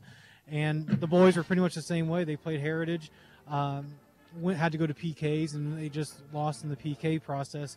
And that was the championship game. The big thing we've got coming up is we are hosting the volleyball sectional this coming week, which is the first time Luers has ever hosted. So prepping for that has been a new experience for everybody because we've never done it before. So boys tennis finished second in the conference, but again, tough sectional. We've got Homestead, Canterbury in our sectional. So it's just tough draws. But if you want to be the best, you got to play the best, and we'd have to play them eventually. So. It's just, sometimes it's tough and you got to play in the first round of the sectional. Yeah. So. Well, I like that. If you want to be the best, you got to play the best. And, we see that a lot here on Friday nights because we are with the radio broadcast primarily, covering the football team. But that kind of says a lot about, Bishop Luers and the athletic program as well as the school, right? That's right. I mean, we stress that we're running an educationally based athletic program. Our athletic teams are great, but they're still subservient to what we're trying to do in the classroom and what we're trying to get these kids to accomplish spiritually. I mean, we're trying to serve the whole person and, trying to get these kids as well-rounded as possible while still maintaining our Catholic identity and our faith. And but still, putting a good product out on Friday night or Thursday night or whatever night these kids are playing, because these kids are pouring their heart and souls into everything they're doing, and they deserve everything that they get. It's so exciting because, I've talked to a lot of different people on the sidelines and some other athletic directors as well. And, man, you're into it. You're in stride. Well, I mean, second year, I guess, it's all downhill from here. So I've got a great group of people around me. I've got a lot of support from our athletic staff, our administration, our teachers, and just the Luers community. Again, I remember when we talked last year, we talked about Luers Spirit and how, I was surprised that coming from a public school to a private Catholic school that, we really have a tight-knit community that is really willing to help out and go the extra mile to help, not only help the school, but just to help the kids, because that's what we're all here for, is to make this a great environment for these kids. Well, and, we're preparing these kids today to go out and work in our community, serve our community later. And so it starts at the home, but, a lot of times the home is the school because we spend so much time there together. Oh, that's absolutely right. I mean, if one of our student athletes is involved in sports plus, some sort of other extracurricular club, on top of their academic performance, I mean, they can be at school for a long time. So, I mean, it really does take the village to raise a child. And, I mean, our village is going pretty strong. So. Yeah, and, that's such a neat thing about Bishop Luers. And so there you go, folks, a little insight onto what's going on at Bishop Luers outside the football program. Pleased to be joined once again by Athletic Director Rick Brown. Thank you so much, Rick, for letting us chat with you here at halftime. And with that wraps up our VIP halftime report. We'll take it back up to the guys in the booth. Guys, back to you. All right, Nick, thanks very much. Ladies and gentlemen, stick around. This is our halftime presentation where the Bishop Luers Knights are on top of the Northside Redskins 14-7 with about 5 minutes to go left in the halftime show here. The Northside Redskin band is on the field. They look tremendous. They sound fantastic, and it's a great atmosphere here at Chambers Field. We're back in 30 seconds, and when we do come back, we're going to talk about stats and what we can look forward to in the second half of play. Stick around, folks. This is SAC Football on Redeemer Radio 106.3 FM. Hi, Charlie Momper here from Momper Insulation. It's never too late to add insulation. You'll be amazed at the results when our Momper professionals retrofit your walls and attics with high-quality insulation. When we're finished, you'll stay warmer and hopefully save money on your heating bills as well. Momper, the #1 name in insulation since 1956. Call today at 432-7543. Football fans, if you can hear this game, it's thanks to our communication sponsor, Dr. Todd and Mary Briscoe and Briscoe Family Dentistry. Their generous financial support helps make this Redeemer Radio sports broadcast possible. If you need emergency dental care, call Dr. Briscoe at 486-9950. That's Briscoe Family Dentistry at 486-9950. Let's check in with Kevin Godfrey, who has stats from the first half. Kevin, go ahead. Thanks, Sean. We'll start with Northside. Nieves was 2 of 13 passing for 91 yards, a touchdown and 2 interceptions. That touchdown came on a long 74-yard pass to Johnson. As a team, they only carried the ball 16 times for 40 yards. For the Knights, Johnston was 9 of 17 passing for 99 yards and 2 interceptions. Charlton was the leading rusher with 5 carries for 45 yards and a touchdown. Mack was the leading receiver with 4 catches for 68 yards. Total yardage, Luers 200, Northside 131. Time of possession, Luers is plus 2 minutes. The biggest discrepancy in the stats is starting field position, with Luers starting on their own 48 and Northside on their own 26. There you go. Yeah, real testament there to special teams performance and how critical it absolutely is in any game you play whatsoever. So, again, Kevin Godfrey with our first half stats there. Thank you very much, Kevin, for that. Also, folks, we've told you about it at the beginning of the broadcast, but also here at halftime, we want to talk about the 2015 Luers Men's Night Smoker Party. That is tomorrow night. Talking 6 big screens in the tent right there, watching Notre Dame versus USC. The Cubs game will be on. More food that you can eat. I got that directly from the godfather of football. He would know. He would know. All great stuff there to benefit the Luers athletic program. Buy tickets right there at the gate. It's tomorrow night at 7, brought to you by Union Savings Bank. So, again, love to see you out there. One of the things that people may not know is that beyond signing 8x10 glossies, Mark Watts, the Godfather of Football will also be available for photographs, so you can have your picture taken with the Godfather as well. Wow. Yeah, it's a new twist. We like to twist things up there a little bit. So yeah, that is the Luers Men's Smoker tomorrow night at 7 o'clock. We'll be there. Hope to see you there as well. Well, let's talk about the second half of action as we get going here, Mark Watts. We've got 2 minutes to go here in the halftime presentation. We talk about your keys to victory so far, and with Luers on top 14-7 over the Northside Redskins. We've seen a lack of intensity. We've seen turnovers on both sides of the ball. I don't know if there's, call it end of season withdrawal or malaise. I don't know what it is, but these guys need to amp up and get it going. Well, going back to the keys to victory, Sean, thank you for bringing that up. I said Northside needed a good first quarter, and they really kind of came out lackadaisical. Yeah. I don't think the intensity was there. And I said Nieves needs to set up the tone, and he started setting that up late in the second quarter. Right.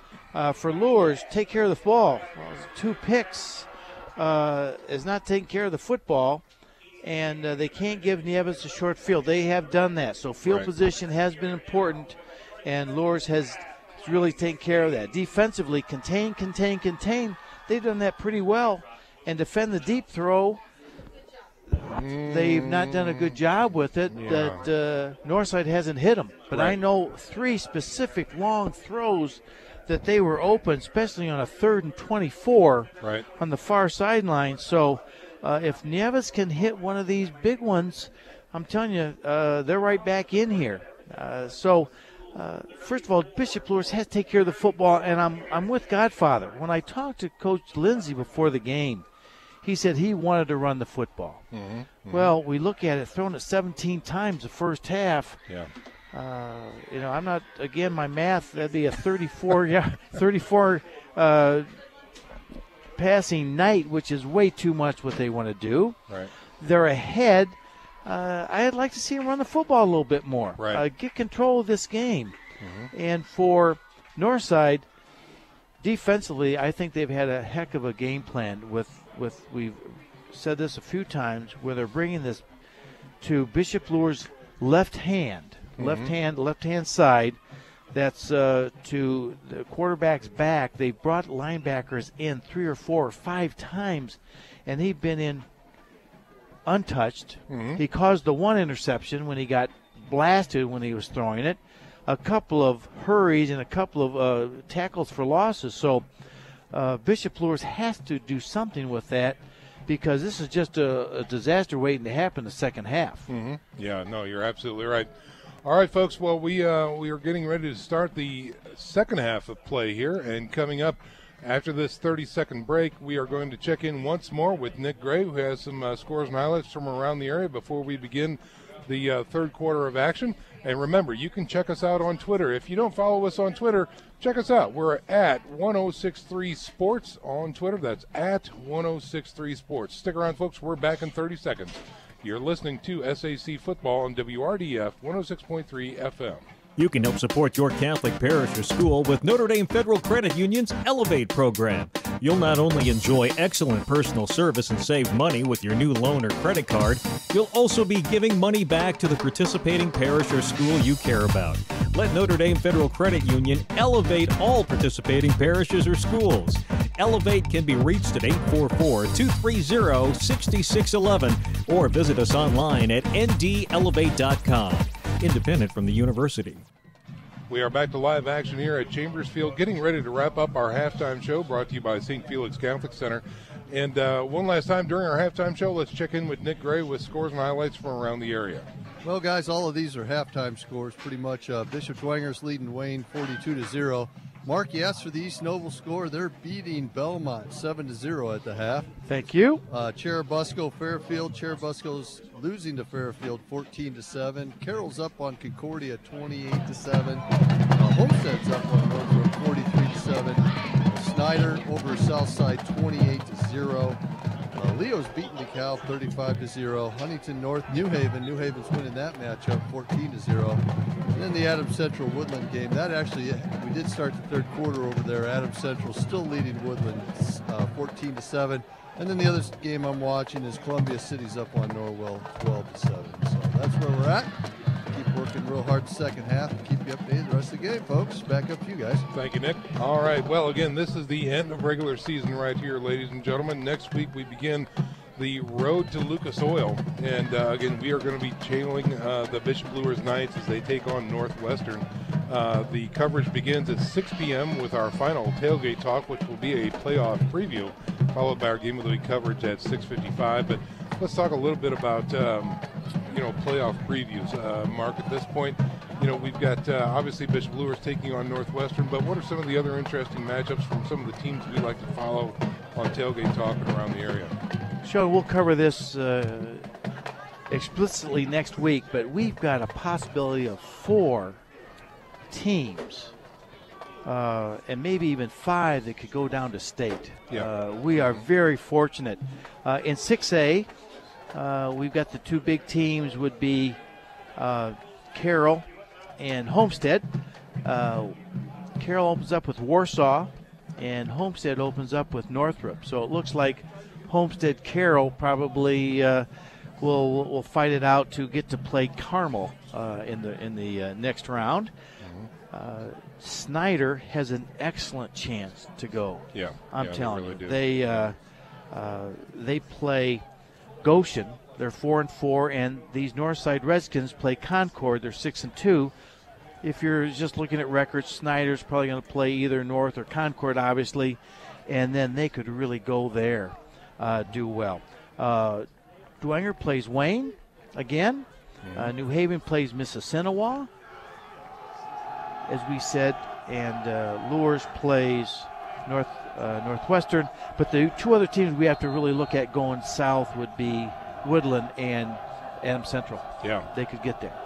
All right, we are back to third corner action here, and here's the Northside kickoff to Bishop Luers. It is taken through the middle of the field. He's got some room to run, and I believe that's Tyrion Hambright on the return that time, taking it in, Jalen Charlton, number 29, taking it past the 45, close to the 48-yard line. Kevin Godfroy just told me Bishop Luers 15 carries for 101 yards. They averaged 6.7 yards a carry, 2 TDs. So, Godfather, I think those stats even kind of confirm what you'd like to see here. Let's Luers start running the football a little bit more. There you go. All right, here comes Luers on offense. 1st and 10 from their own 48-yard line.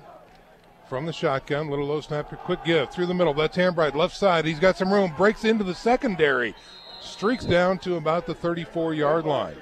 And there is the adjustment Bishop Luers made on that backside linebacker coming. Dippold went, took him out, kicked him out, and that was a 20-some-yard gain. Wow. So there you see the coaching at halftime.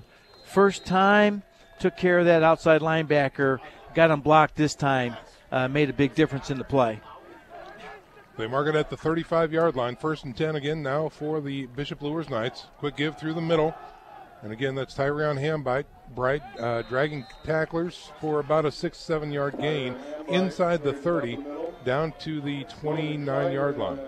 Did Godfather go in the locker room at halftime? He might have. Godfather, did you go mention something about running the football at halftime? I just went nuts.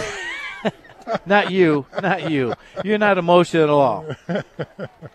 All right, gain of 6 brings up a 2nd and 4. Here's a give to Hambright again. Oh, he slips as he tries to make the cut on the left side. He gets back to the line of scrimmage, but no gain on the play. Going to bring up a 3rd and 4 for the Bishop Luers Knights. Again, the ball resting now at the, we'll call that the 28-yard line of the Northside Redskins. Trey Underwood, the 6'2", 265-pound guard, was out there pulling. Had it wide open, but just a little trip on the turf. On 3rd down, offset I formation from the shotgun is Johnston. Wide out left and right. Hard count, give to the tailback, right side, and let's see, he's going to be real close to a 1st down near the 25-yard line. Real close. This is going to depend upon the spot. He might be a little shy. It was very close to a face mask there. It was, but I don't think I don't think so. Sometimes it looks worse up here. Yes, yeah, I agree. Bishop Luers coaching staff's right next to us here. They want them to call for a measurement. Yeah. Oh my! They reset the ball. They moved the ball about half a foot. Yeah. After they set it. And not in Luers' favor. No, and no. We heard about it up here in the booth. So that brings up 4th and inches. The offense is still on the field for Bishop Luers. From the shotgun, give to the tailback, bouncing it out to the left side. Still on his feet. That's Hambright digging his way for Luers. 1st down inside the 20. They're in the red zone now. All runs coming out of the halftime here for Bishop Luers. And that time they're starting to go toward that Northside's right side where they were having that free linebacker come in. Now they're just attacking that area, and they're getting him blocked. They're having a lot of success. So another good halftime adjustment by the Luers coaching staff. 9 minutes and 20 seconds remaining here in the 3rd quarter. 14-7 is your score. Bishop Luers now threatening inside the red zone. 1st and 10 at the 19-yard line. I formation, wide out to the right side. Here's a snap, give to the tailback, left side. That is Tyron Hambright again. Gets a few yards before he's tackled at about the 16. Another play to Bishop Luers running to their left. Yeah. So the adjustment at halftime, very obvious here. We're going to attack the area that was hurting us in the first half. Dave X, what do you have for us? Oh, hey, and as they're running the football, they're chewing the clock up, too, and controlling the ball. 9 of 17 with 2 interceptions. That's going in the wrong direction. Yep. Spoken by a true lineman. Old school, baby. All right, 2nd and 7 coming up for the Knights. Offset I formation. Johnson in the shotgun. Goes to the left, finds some room through the counter tray, and bowls his way down to close, we'll call it the 12-yard line. And again, the clock continues to tick down. That's going to bring up a 3rd and 3. Dave, what do you have? Yeah, I was talking like a lineman, but I really think that it's a confidence builder for these young Knights to know that they can move the football against a big team like Northside here. Good call. 3rd and 3 coming up for the Knights. Offset I formation. And now we've got a flag on the play here before the snap. And let's see what happens here as we've got another penalty against Bishop Luers. Someone lined up offsides. How? Okay. Wow. I'm going to speak as a coach. How can you line up offside? Yeah, well. That's the second time tonight. Yep. Normally, if you're out wide, you ask the linesman on that side, am I okay? Give them the thumbs up. Every right? time. Yeah, absolutely. So there had to be an interior lineman at some point, but again. Well, it's critical because it's 3rd down. It's also critical because you're in the red zone. Exactly. Went from 3rd and 3 to 3rd and 8. Yep. Wow. I counted that one out. Right. All right, new formation this time. Twins to the left, one wide right is Mack. Now a man in motion across the line of scrimmage, flowing to the right. He looks to throw, looks right. He's got some pressure, throws, and he's got tipped, and nearly, is it picked off? Yes. Off. Oh, my goodness. The ball was tipped by Austin Mack off his fingertips, and it looks like it was picked off by David Johnson, the defensive back for Northside. Sean, this is what a penalty like that does. You're in 2-down territory to run the ball. You have not thrown a pass yet. Now you've got 3rd and 8. Yeah. Tries to throw the football off Mack's hands, deflected right into the defensive player, and big turnaround for Northside. All right, so here comes Northside on offense off of the interception by David Johnson. That's 3 interceptions on the night now. Here is the snap, and it is a give through the middle to the big man for Northside. The ball is on the ground. Are they calling him down? Montrell Moore on the carry that time. And they're going to go ahead and call him down at the 20-yard line. J.J. Foster came up with the ball, but he was down. Call that a gain of 6, bringing up a 2nd and 4. Again, now ball resting at the 20-yard line of Northside. Aaron Nieves checks in with the sidelines. They break huddle and come to the line. Looks like a trips package to the right side. One wide left and a single setback is Moore. Waiting the snap. Here's the snap. And it's a play action. This time Nieves keeps it through the middle. He's got the first down out past the 25 to the 27. Little arm tackling there we saw. You've got to put a shoulder in that young man, and you can't grab him like that. So Nieves, little move to get by the Luers defensive lineman. First down, little Momo here for Northside. It was successful. So 6:30 to go here in the third quarter. 1st and 10 now for Northside. Trips to the right.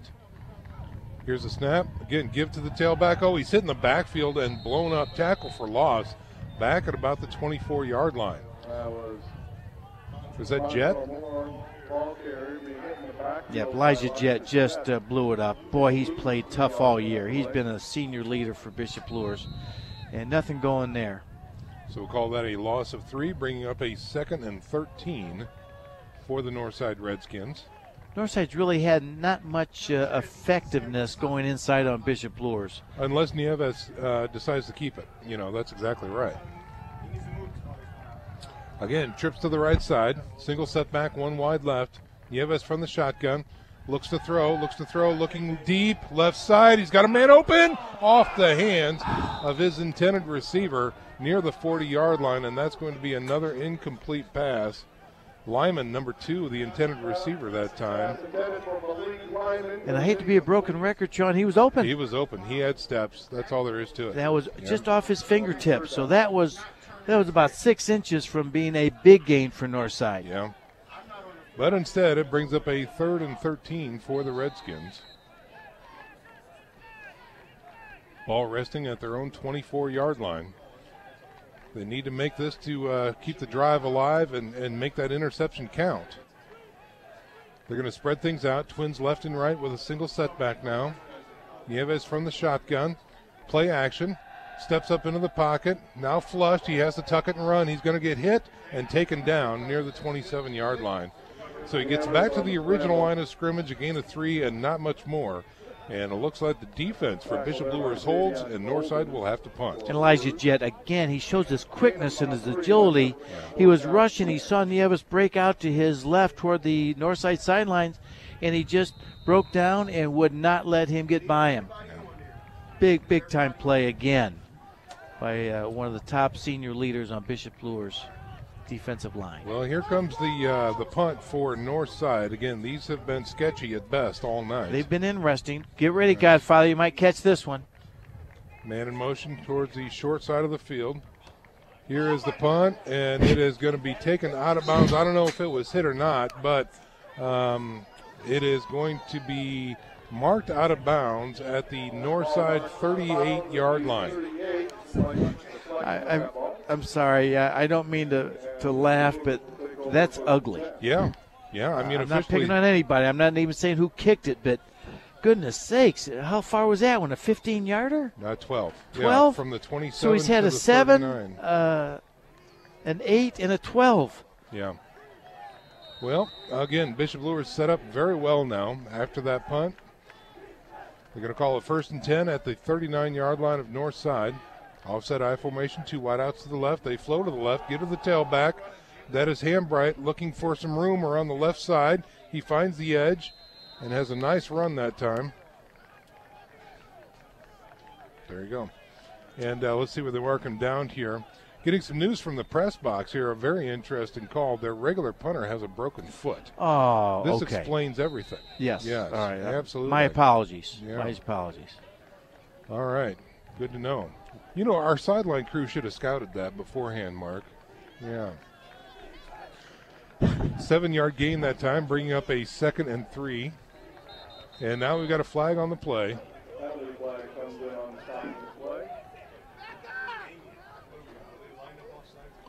Looks like we might have a procedure or, yeah, this is going to be against the Bishop Luers Knights. A procedure penalty against the Knights moves them back 5 yards. Boy, here we go. 2nd and 3. Now we're 2nd and 8. Yeah. Wow. Boy, I've been there. I've coached here, and you've got things running. Just let me run 2 runs, and I'll get my first down. Right. Now we're 2nd and 8. It's just difficult to make play calls like that when all you want to do is run the football and you momentum. Under 4 minutes to go here in the third quarter. Bishop Luers now facing a 2nd and 8, ball resting at the Northside 37-yard line. Johnson from the shotgun, 2 wideouts to the left, 1 wide to the right, and another flag comes out. So they whistle this play dead with 3:41 to go. Again, your score 14-7. Bishop Luers on top of Northside. And let's see what the white hat says. This is an offsides penalty against Northside. Wow. So from 2nd and 8 now down to 2nd and 3. And going back to Coach Hall calling defenses. It's a lot tougher to call defenses when it's 2nd and 3 than 2nd and 8. Yeah, that's exactly right. Okay, so they break huddle and come to the line. Let's see if we can actually get a playoff here. All right, it's the 9th game of the season. Let's see if we can stay on site. Johnston under center this time with an I formation behind him. And here is a quick give to the right side. We've got a flag again coming out. Tyron Hambright takes the ball around the right side, gets inside the 25-yard line. But we've got a flag here. What a nice play, though. They put Austin Mack, faked the reverse with Austin Mack, and he drew a lot of attention going that way. Yeah, that he did. You're right. Open it up. But this one's coming back. That's going to be a hold against the Bishop Luers Knights. So that erases the first down. And they are going to walk this one back to the 39-yard line. So that'll bring up 2nd and 10 now. After 6 plays, it's still 2nd down. Yeah. Right? And 10. Yes. All right, 3:26 to go here in the third quarter. All 3 timeouts remaining for both squads here. Bishop Luers still up 14-7. Johnson comes in from the sideline with the play. And let's see what we have here. Single setback. Johnson from the shotgun. Mack in motion to the far side of the field. Here's a snap, quick screen, and it is blocked and incomplete pass there. So again, the pass is deflected. The intended receiver that time was Carter Gilly, number 3. It was going to be a quick screen left side, and it's going to be an incompletion, bringing up 3rd and 10.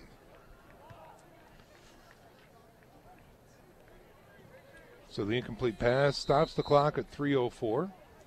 Lionel Sorrell's number 21, who's in Luers' backfield right away. Yeah, we've talked to about knock him that down. Yes, quite a bit. Well, he's had a big game tonight. Yeah, he's a standout on that north side defense there. Okay, 3rd and 10 now for the Bishop Luers Knights. They're going to have 2 wide receivers left. 1 wide right is Mack in a single setback. Here is a snap, draw through the middle, and that is going to big stop that time by number 41 for the Northside Redskins. DJ Harris. Yeah. Charlton was the runner that time trying to go right, and he got stuck at the 39-yard line. Bishop Luers going to punt. Big stop by Northside. Yes, indeed. So both defenses trading blows here in the third quarter. No score yet by either squad. And Jack Johnston, number 15, back to punt this one away. David Johnson, number 3 for Northside, back to receive. He's standing at about his 11-yard line. Low snap, but he does get this one away. And this one's going to go into the end zone. And that's going to be a touchback. And Northside will take over at their own 20-yard line. 2:17 to go here in the third quarter. 14-7 is your score. Bishop Luers forced to punt, and now the Northside Redskins will take over 1st and 10 at their own 20-yard line. Something we've talked about all night, Sean, is field position. Bishop Luers has had the advantage of the starting field position all night. And again, here we go. Northside's just stuck right on their 20-yard line. 80 yards to go for a touchdown, the tying touchdown. Nieves will be in the shotgun with a single setback in more. He's got trips to the right side. Hard count, draws off Luers, and it looks like they're going to get a free 5 yards here. Inside tackle for Bishop Luers jumped again. So that was not been the first time. So 1st and 5 for Northside. That's just intensity. That's just it. Yeah. That's all that is. Yep. 1st and 5 now for Northside. They keep the same formation. Trips to the right, 1 wide left. Here is a snap. They fake, play action, and it is up and incomplete. Took it a little slant there for Northside, and it's just going to be incomplete. A little off the mark. I would call that catchable, Mark, but it was not. So good throw, good catch. Just dropped it, but Nieves put it on the money.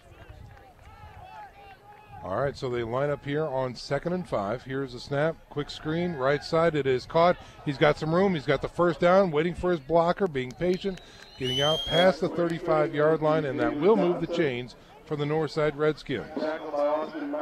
2 good quick plays there. One didn't work, one did work. Looks like Nieves just wants to get the ball out of his hand right now and get it wide and let his athletic wide receivers start just run with the football. Empty backfield now. Trips to the left, 2 wide right. Nobody in the backfield with Nieves. Here's a man in motion. Nieves decides to keep it through the middle, and he's looking for some room and won't find much at all. He gets north of the 35, out to about the 36-yard line, and the clock continues to tick down here now. 1:45 to go here in the third quarter. Damian Williams that time, Bishop Luers is doing a really nice job containing Arian Nieves when he's looking to break it. He looks for a quick pass, then looks to make something happen, and Bishop Luers has really been boxing him in. Here it is on 2nd and long. Again, empty backfield. He is flush from the pocket, and he is going to be taken down. Oh, the ball is on the ground. He got hit and forced a fumble, and let's see who's got that ball. It looks like Northside recovered their own fumble that time, but he took a shot. The ball got separated, but that will be a loss on the play. Back to about the 31-yard line. Isaac Balfour on the recovery. I think that was Elijah Jett. Godfather, did you see who made that hit on that play?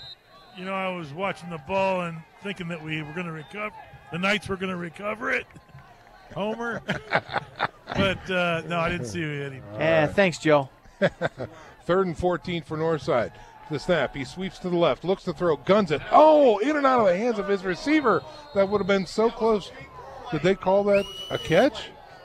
They called it a catch? Yes. Wow. Okay.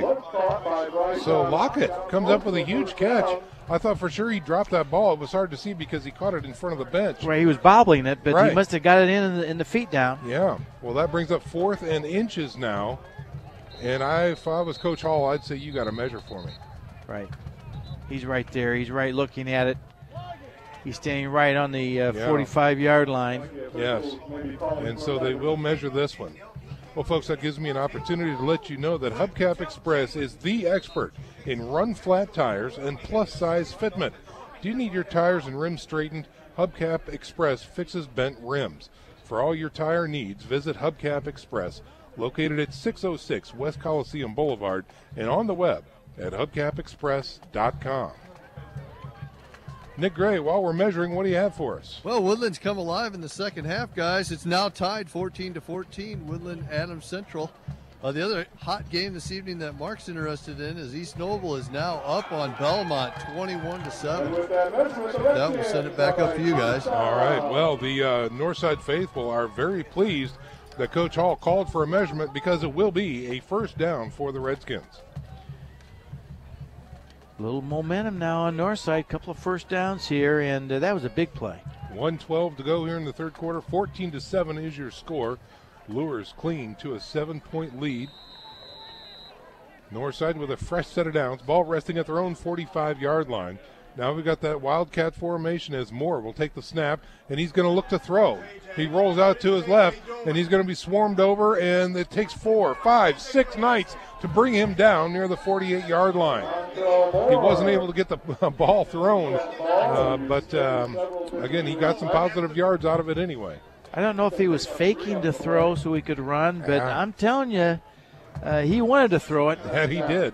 And knowing players like that, he wants to throw it. Yes. Come on, Coach. You let me do it in practice. That's right. 2nd and 7 now for the Redskins. We've got wide out left and right, 2 wings. Now Johnson in motion across the line. They fake it to him. He's looking to throw. Going deep, left side. He's got a man. And it is going to be up and over the outstretched hands of Bryshon Lockett, number 1. Broken record, Mark. He was open deep. He was open deep. Yep. Just J.J. Foster's got to get out of his back pedal. Yes. I mean, when they come off the line that fast, you've just got to turn and run a little bit quicker. 4 of these, maybe 5 of these passes, Mark, if they connect, it is a different ball game. It is. That's all there is to it. All right, 3rd and 7.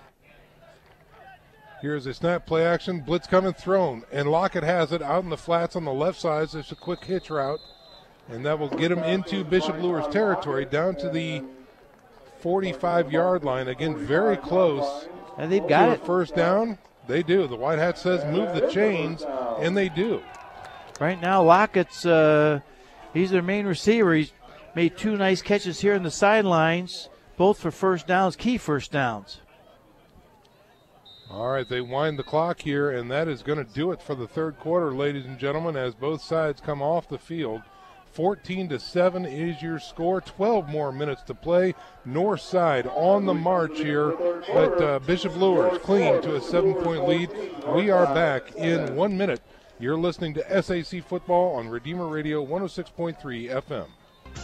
Are you looking for an orthopedic specialist? Ortho Northeast has been serving the community for over 50 years with offices in 3 convenient locations. Look for the location nearest you. Dr. John Pritchard is a board-certified orthopedic surgeon with 20 years of experience with ONE and can assist you with the best treatment plan for your knee or shoulder pain. Dr. John Pritchard is looking forward to meeting you and helping with all orthopedic needs. Call Dr. Pritchard at 260-484-8551 or visit the web at www.orthone.com.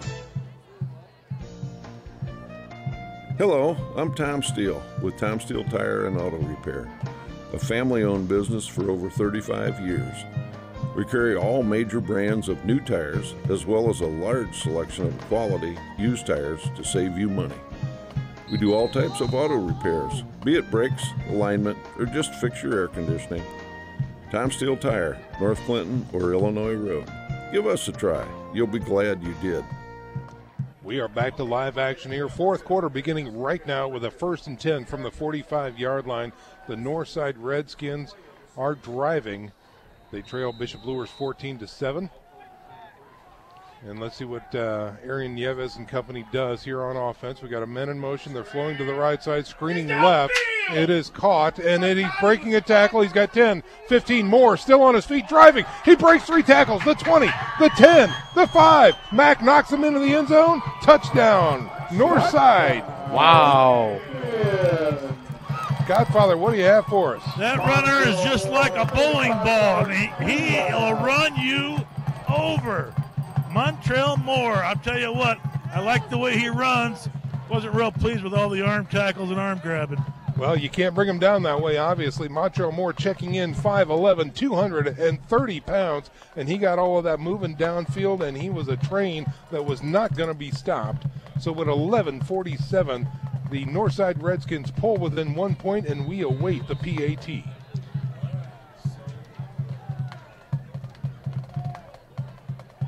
Somo in for the kick. It is up, and it is good. We are all knotted up with 14-14 is your score with 11:47 to go here in the fourth quarter. Stick around, folks. We're back in 30 seconds. You're listening to SAC Football on Redeemer Radio 106.3 FM. The right solution matters. First Federal Bank knows businesses come in all sizes, from family-owned to mid-sized enterprises, all the way to large corporations. And we believe banking solutions should too. Whether you're looking for a way to improve cash flow or finance a multi-million-dollar expansion, we're dedicated to finding solutions custom fit to you. I'm Perry Level. To learn more about First Federal Bank's commercial banking solutions, call me at 260-432-0022 or visit first-fed.com. After all, we're better together. Member FDIC, Equal Housing Lender. We are back to live action here, ladies and gentlemen. The Northside Redskins. Mark, do you have some yardage on that last run there? Well, it was a 45? Last run and catch, or catch and run, 45 yards. But Nieves, this quarter, 4 for 8 for 76 yards and a touchdown. Wow. There you so go. They did open it up a little bit, Yeah. and obviously they feel they can throw a little bit on Bishop Luers, and it's working right now. Now, there was a flag on that PAT. It was roughing the kicker. So it looks like that will be assessed on the kickoff here as they are moving the ball into Bishop Luers territory and resting it at the 45-yard line. So here is Northside's opportunity to pin Bishop Luers back deep. Watch the onside kick here. Yeah. Perfect time to do it. The worst you're going to do is get the ball in about the 35 to Luers. Hambright and Mack back deep for Bishop Luers. Do they try the onsides? No, they launch it into the end zone, past the end zone, and no chance of a return that time. So Bishop Luers will take over 1st and 10 at their own 20-yard line. And now we've seen the field kind of tilt toward Northside's field position. Yes, Bishop you're Luers now right. sitting down here with 80 yards to go. Yeah. We're typically used to seeing them start at their 35 to 45-yard line. Now Exactly. they're back at the 20. Godfather, what do you have for us? That's the whole problem with this 7-14 score. The Knights needed to get it in the end zone, get some cush. You keep Northside in the game, and they get a little bit cocky, or confident, I should say, and they start believing they can beat the Knights. So let's see what happens. Now, here. here's the deal. You know, I'm going to harken back to the Carroll team. They left Northside hanging around, and look what happened to them as well. Here's Bishop Luers on 1st and 10, going deep. Jack Johnson airing it out, looking for Austin Mack. Mack catches it past midfield, and he is taken down at the 40-yard line. That was just, let's throw it as far as you can and let Matt go after it. That was the big-time play for Austin Mack. Wow. Little contact down there going for the ball, but no flags on the play, and that is a huge gain that time. 40 yards. Yes. You're talking about getting field position back. Luers right now in Northside's territory at their own 40. 1st and 10 again as they move the chains. Here's Johnson giving it to the tailback, bouncing it out to the left side, and gets inside the 35-yard line down to about the 33.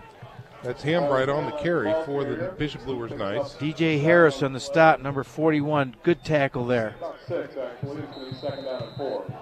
call that a gain of 6, bringing up a 2nd down and 4 for the Bishop Luers Knights. They actually mark it at the 34-yard line. They come to the line with an offset I formation, wide out left and right. Here comes the blitz. They give it to the tailback, left side. He breaks through. That's Hambright again, inside the 30, down to the 25-yard line before he is stopped near the 20. And as Sean called it, it was a blitz. And any time that you gamble like that and you miss them, there's really not that many defenders left to make the play. And that time, Luers got through past the blitzing linebackers. No one back there except the secondary, so opened up. So if you can beat that blitz like that, you're going to get some good yardage. So in 3 plays, from the 20 down to the 20, the Bishop Luers Knights are knocking on the door again. Again, offset I formation, wide and left, give to the tailback, going to the left side. Hambright looking to break it out. He shakes tackles, gets down close to the 10-yard line. Broke about 2 or 3 tackles that time. That he did. Marval Hamilton had him and broke through there.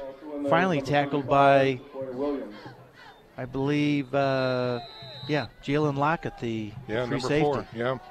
So they call that a gain of 9. They mark him down at the 11-yard line.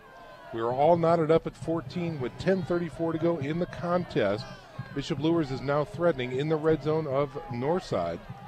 Let's see if Bishop Luers can line up onside. 2nd and 1 from the 11. Here's a snap, tailback. Oh, he's stuck in the backfield, tackle for loss.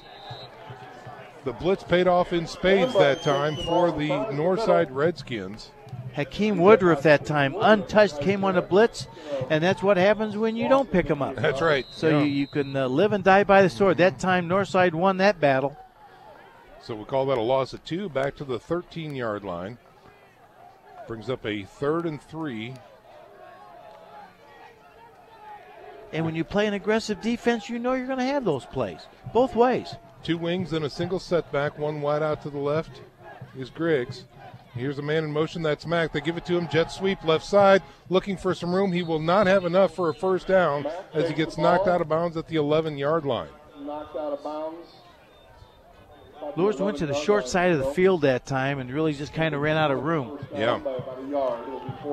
So that's going to bring up a 4th and 1, and the offense remains on the field. Jack Johnson talking with Coach Lindsay over there on the sidelines.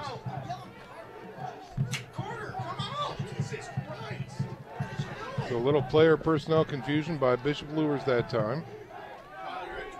All right, so 11 seconds, 10 seconds. Boy, you hate to be this low with 4th and 1. Let's see what happens.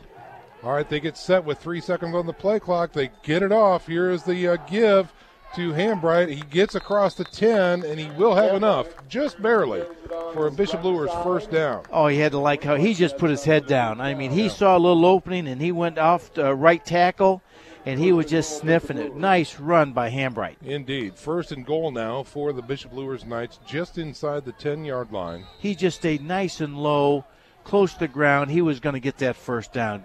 Really good run. Okay, so again, we've got a 1st and goal situation for the Bishop Luers Knights. Here's where just no mistakes here. No mistakes. Offset I formation. Dippold in the backfield from the shotgun.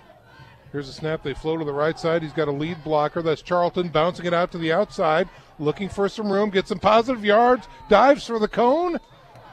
No, he does not get in. That was Charlton, the ball carrier. He is close. They're going to mark him at the 1-yard line. Northside had him stopped. Two players there, and I don't know what happened. I don't know how he snuck out of that one, but boy, Northside was right there and he just outran just ran through those 2 tackles. All right. 2nd and goal from the 1 yard line. Power football left side. Gets into the end zone. Touchdown. That's Jalen Charlton, number 29, for the Bishop Luers Knights score. That whole drive set up on the first play from scrimmage. Bishop Luers was on the 20-yard line, threw a 40-yard bomb to Mack, changed that field position again, and then they just kind of ran her in. Yeah, that's exactly right. All right. So Bishop Luers with 6 on the board again. And now we've got number 8 coming in. That's Howe for the PAT. No, yes, it is. Yeah, number 8, Peyton Howe. The kick is up, and let's see, it is good. So another point on the board. 21-14 is your score with 8:47 to go. The Bishop Luers Knights once again on top of the Northside Redskins. We're back in 30 seconds. You're listening to SAC Football on Redeemer Radio 106.3 FM. Matthew F. Hatfield, a health insurance specialist for those aged 65 and older, and for those under age 65 receiving Social Security disability. Matt provides Medicare supplement plans, Medicare Part D prescription drug plans, Medicare Advantage plans, dental, vision, and hearing aid insurance plans, and long-term care insurance plans. For taking good care during the best years of your life, call Matthew F. Hatfield at 484-6606. We are back to live action here, ladies and gentlemen, as the Bishop Luers Knights have scored, vaulting themselves again on top of the Northside Redskins, 21-14. 1 yard run by Jalen Charlton. It all started with a huge 40-yard pitch and catch from Johnston to Mack. And they were able to capitalize that drive, and now Damon Williams is in to kick this one away. High end over end, short kick there. Taking the bounce at the 30. Through the middle, he's got a seam. Takes it out to about the 44-yard line. Return man for north side. I think that might be Johnson on the return that time. Damon Williams on the tackle. So Northside's going to come out on offense, operating on the left hash mark. Nieves and company will start at their own 44-yard line. Again, great field position now for the Northside Redskins to start this drive. Kevin Godfroy, Charlton, 8 carries, 56 yards, 2 touchdowns. Hambright, 18 carries, 102 yards. He's got 68 in the second half already. Wow. All right, here's Arian Nieves. He's going to have 2 wideouts to the left side, a wing to the right, and a wideout right. Here's a quick screen, left side. David Johnson looking for some room. He's going to get hammered at the line of scrimmage. Damon Williams showing his athleticism there. Right defensive end, just went out there. Good pursuit angle, 3-yard loss.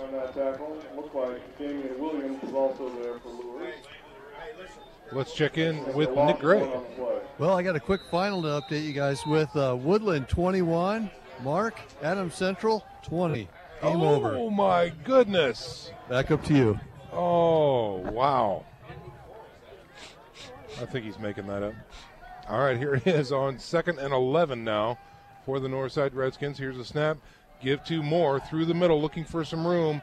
Big scrum. He gets back to the line of scrimmage, maybe falls forward to the 45. Interesting. Northside right now, they had so much success throwing the football in that last scoring drive. Now they're back to trying to just run it up the middle. So don't know why they don't keep with throwing the football with 7:36 left. 3rd and 9 now for the Northside Redskins. Twins right and left with a single setback. They check off. They check the sidelines. Try to draw Luers offside. Yep. Here is the snap. He's looking to throw. Looks left. All kinds of time. Decides to tuck it and run through the middle. And it does not pay off. He gets out to about the 47-yard line before he is swarmed over and stopped. Savion Golden that time. Luers not putting much pressure on him, though, Sean. No. He was trying to look deep left. He was covered, so he just had to tuck it. He was running out of time. So Luers is containing him, but they're not putting a lot of pressure on him to throw the football early. All right, they're going for it here on 4th down. Wow, 4th and 7 from their own 47-yard line is Northside. He's got trips to the right, 1 wide left, and a single setback offset to the right. Here's a snap. He flows to the right. He's looking to throw. decides to tuck it, run back left. He's got some room, but not enough. He is stopped short at the 48-yard line of Bishop Luers, and that is going to kill the drive right there.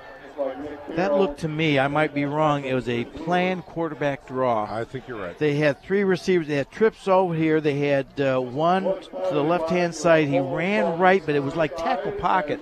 He stopped, and then he immediately went over the center. So I think that was a set play that they tried to kind of beat Luers on. And again, those two good defensive tackles up front for Luers were not denied. Stayed at home. Able to contain. So again, the Bishop Luers Knights on defense give the ball back to Jack Johnston and company with great field position. Here they are. They're going to start out 1st and 10 at their own 48-yard line. They break huddle and come to the line. Wide outs to the right side on the short side. Offset I formation. Johnston in the shotgun. Give to the tailback. No, play action. Looking, throwing. Deep right side. He's got a man, and it's going to be taken. Austin Mack takes it in for a touchdown. Unbelievable. Mack takes it from the defender, rolls into the end zone for a Bishop Luers score. 52 yards, and that should have been an interception. That's exactly right. The defender had it. He kind of turned. Mack kind of turned with him and took it away from him. Yes. Then he made a great move to get by the last defender, the free safety, and just went in the end zone. Wow, what a play. What a play. That is highlight film material right there. Godfather, what do you have? No, I mean, here's the Knights doing what they do best. I mean, they're just moving the ball when they need to. This should be 4 quarters of play by the Knights. Happy to see them turning it on. All right, here's Peyton Howe for the PAT. Here is the snap. The hold is good. The kick is up, and it is good. All right, so 7 more points on the board for the Bishop Luers Knights. They extend their lead to 28-14 with 6:17 remaining here in the contest. We're going to step out for a 30-second break. You're listening to SAC Football on Redeemer Radio 106.3 FM. Redeemer Radio gladly thanks Dr. Mark Stoner, a St. Jude parishioner, for underwriting a portion of our programming. Dr. Mark Stoner offers comprehensive dentistry for every family member. Dr. Stoner is now accepting new patients at his new location, 9830 Auburn Road. For more information on services for all dental needs, Dr. Stoner can be found on the web at markstonerdds.com or reached by phone at 260-484-4181. Football fans, you can help support your Catholic parish or school and help yourself in the process with Notre Dame Federal Credit Union's Elevate program. Call Elevate at 844-230-6611, or you can visit them online at ndelevate.com to learn more. Well, here, Johnson tonight, 11 for 21, 191 yards, touchdown, 3 interceptions. Mr. Mack, 6 receptions, 160 yards, and a touchdown.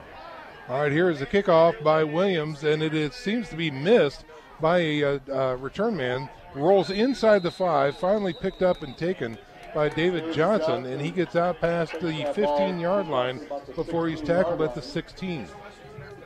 Oh, Coach Hall is talking to one of his upbacks, just with his hands, his palms out to the sky. Why didn't you catch that? So they're going to mark this actually right at the 17-yard line, and here come the Northside Redskins on offense. They really need to make something happen here. They're down by 2 scores. 28-14 is your score. Time is of the essence. 6:13 to go in the contest. Well, they've had some things open here. Let's see if they can hit something. 2 wideouts to the left, wing right, wideout right, and a single setback. Here's a quick screen out to the left side. It is caught. And trying to find some room. I believe that's Johnson out there. And he's going to fight his way forward to about the 21-22-yard line. Oh, we've got a Redskin down. Yeah, it might be David Johnson, as a matter of fact, after the reception. Well, he had slipped a tackle from Mack, and then he started upfield, and I think Damon Williams had him by the jersey. Yeah. Which was a precarious position for him. So then he went down kind of awkwardly. So hopefully he's going to be okay. But it was a strange-looking play there, how he went down with Williams having his jersey being pulled at it. That was a tough one. Well, while we have this timeout on the field, we're going to go ahead and check in with Nick Gray and see what kind of updates he has besides the one that he called from Adams Central. Nick, tell us the truth on that one, will you please? Tell us what the score really was. I tell you what, Adams Central scored. There were 16 seconds left to go, and they went for 2, and obviously did not convert it. So the final is 21-20, Mark. Wow. Well, congratulations to Woodland. Yeah. First undefeated, since in the 70s, I believe? I think First so. undefeated team. Been Great forever. job for Coach Sherwood Haydock, brings it in there. 5 years. We said during tailgate talk tonight, we can't believe he's been there 5 years, and congratulations to both teams. And I didn't have a chance really, I just mentioned it late before the second half started. These two teams, we could see them go all the way down to state. They could have a long run in the state tournament. Well, while we're celebrating some other successes, Mark, I just wanted to say that contrary to last week's congratulatory shout-out from one Joe Wharton, Bishop Dwenger is leading Wayne, so most likely they will wrap up with the SAC championship just like Joe called last week. Anyhow, he yelled it last week. He didn't call it. All of Allen County should have heard that one. Anyhow, Carroll is up on Concordia 49-7. Homestead's beaten Northrop 42-7. Snyder's up on Southside 48-6. Leo did beat DeKalb 42-12. That's the other final I have. New Haven's beaten Huntington North 28-13. East Noble is putting it on Belmont now, Mark. They're winning 28-7. So that's what we have so far, and we'll take this one out and keep you updated till the end of the game. Thanks, folks. All right, thanks very much, Nick. It looks like David Johnson making his way over to the sidelines right now under his own power, so that's a good thing to see. We interviewed him tonight. Yeah. And it's really neat to get to know these kids on a personal basis. He is a piano player. He's talked about some other things. What a nice young man, and what a credit to Northside's program. And I'm glad he's walking off on his own power there. So congratulations to him. But what a nice representation for his squad. All right, the action is back on live. We're going deep left side on second down, in and out of the hands of the receiver. Again, he had position, had the defender beat, but the ball came in and out of his hands, and that's going to be an incomplete pass. Well, wow. We're a broken record, but that was another about a 50-yard pass that was dropped. He was open. He's going for 6. Oh, yeah. Yeah. Yeah, and unlike the other ones that have been a little, either overthrown, that was on the money. That was right there, yeah. And we heard the Northside coach start hitting pounding on the desk when he dropped it. 3rd and 6 now, trips to the right side. Nieves looking around, taking it back through the middle. He's getting pursued, and he's going to get stopped north of the 25-yard line at about the 26, maybe the 27. He will be short of a first down, bringing up a 4th and 1 for the Northside Redskins. We've got 5:20 to go. The clock continues to tick down. Northside down by 2 scores, 28-14 at this point. Boy, Sean, you've said it. If they'd have hit half of the things that were wide open, this is a different ball game. Yeah, you're exactly right. They go for it on 4th and short. They fake one, go to the right side with the big man, Montrell Moore, trying to get there. Savion Golden pushing him back. It's a big scrum. He's going to be close. It's going to be up to the spot. It's going to be up to the spot at this point, whether he gets her or not. And it's going to be awfully close. I don't think he got it, Sean. I don't think so either. I don't think so either. The problem, he was going forward, then he got turned. And he just couldn't just reach the ball over the first down markers. And it looks like they're going to bring the chains out to make a measurement here. Again, it's too close to call, so the White Hat calls the chains out here with 4:54 to go in the contest. Not according to the coaches to our right. I know. The Luers coaches up here saying he's not even close. It's incredible. But no, you need to let everybody know how this is too important to call here with 4:54. Yep. Luers up 28-14. Yeah. Yeah, they're a good foot and a half short. So again, Bishop Luers, the defense holds, and they will take over 1st and 10 with excellent field position. The ball is resting in between the 26 and 27-yard line of Northside. And so with great field position and already up by 2 scores. Boy, Sean, you could just tell that Northside's missing Logan Capps. Yeah. I mean, he was great receiver. He was their punter. He was Mr. Everything for him. And when you lose your best wide receiver, you've had plays open a lot tonight, dropped. Yep. This is what happens. I mean, Logan Capps is here. This is a different ball game with the punting game, with the return game, and catching the football. Right, and now David Johnson goes out late in this game. You have to wonder next week, we have no idea the extent of his injuries or whatnot, but you're already missing Capps, and now the possibility of missing David Johnson as well. Boy. I mean, oh my heavens. That's just devastating for the Redskins here. So Bishop Luers on offense keeps it on the ground on 1st and 10. Little counter through the middle, and he is able to take it down to about the 21-yard line. So we'll call that a gain of 5, bringing up a 2nd and 5 now for the Bishop Luers Knights. Remember, folks, if you can't catch us locally, you can catch us everywhere around the world by listening online at www.redeemerradio.com and just click on that Listen Live button.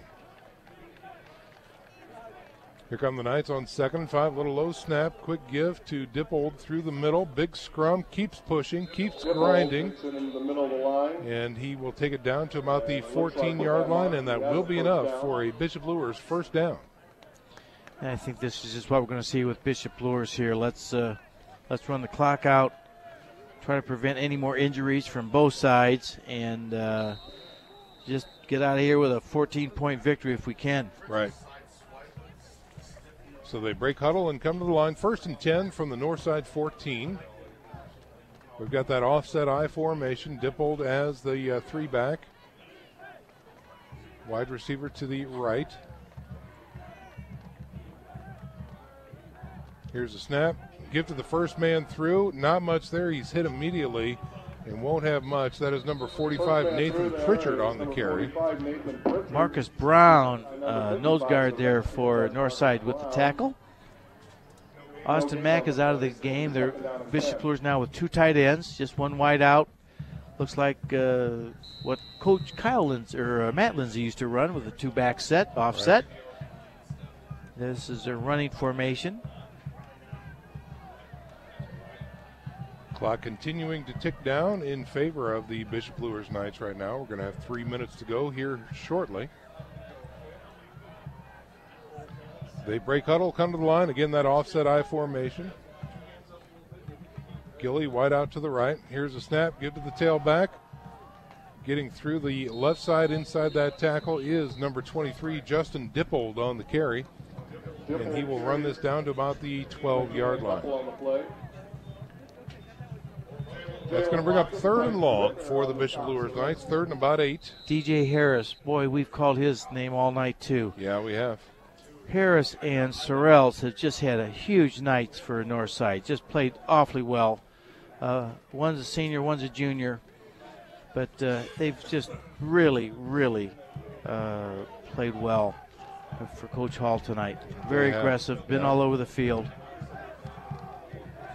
Jack Johnson in the shotgun. Here's again a give to Dippold through the middle. He's got some room, and he finds his way past the linebacker core. He's going to be very close to a Bishop Luers first down at about the 4-yard line. Counter tray on that time. Yes, Coach X, you've got something. I was just thinking they're down to the 3-yard line here. Now, if they were to score here by chance, 21 points after being tied up, just goes to show what the Knights are used to. Some people have chocolate cravings. I have end zone cravings. I like to be in the end zone. So 3 touchdowns in the 4th quarter by the Knights, that's more like it. I get cravings. Yeah, I've seen you dig into a chocolate pie too there, Coach. So I was there. Yes. All right, here they go. 1st and goal for the Bishop Luers Knights. They won't get it that time. as a quick give through the middle. Again, takes it down to the 1-yard line with 1:35 to go here in the contest. And for all intents and purposes, this game is over. 28-14 is your score right now. Bishop Luers threatening to score once again here on 2nd and goal. Got about a yard to go to punch this one in. Well, remember, folks, our playoff coverage starts next Friday at 6 p.m. with Tailgate Talk. And then we're going to take the road trip south so you don't have to. It's going to be the Bishop Luers Knights taking on Northwestern from Kokomo. Our game coverage starts at 6:55 from that area down there. And we look forward to seeing you on the airwaves. This is a credit to Northside here. They're down there. They do not want to give Luers this last touchdown. They're just snuffed that run up the middle with Dippold, and shows you the character of this team. Never say quit, never say die. You're absolutely right. And I was thinking out to myself, boy, it'd be easy for just let Luers in there, but these guys have a lot of pride. They're showing their pride in their team, in their teammates, keeping Bishop Luers out of this end zone for the last 29 seconds. Yeah. So a small tackle for loss on that one there brings up a 3rd and goal from the 1.5, 2-yard line now. And Johnston will be under center. And he takes a knee, and that's going to do it. As the clock runs down to 10 seconds, both teams make their way to the midfield stripe, and this one's over, ladies and gentlemen. The Bishop Luers Knights have won 28-14 over the Northside Redskins. Okay, folks, well, that's going to do it for our regular coverage. We're going to go ahead and take a 1-minute break, and when we come back, we're going to have our post-game coverage here as, once again, the Bishop Luers Knights have beaten the Northside Redskins 28-14. We're back in 60 seconds. You're listening to SAC Football on Redeemer Radio 106.3 FM. This is Jason Schiffley, principal of Bishop Dwenger High School. Students enter our school as children and emerge as adults, prepared to go out into the world with the tools necessary to become citizens of two worlds. Our enriched curriculum focuses on academics, service to the community, and participation in extracurricular activities, all while building on the foundation of our Catholic faith. Tuffy, our saintly mascot, reminds us that we are all called to be saints. Call us at 260-496-4700 or visit us online at bishopdwenger.com to find out how you can become a Dwenger saint.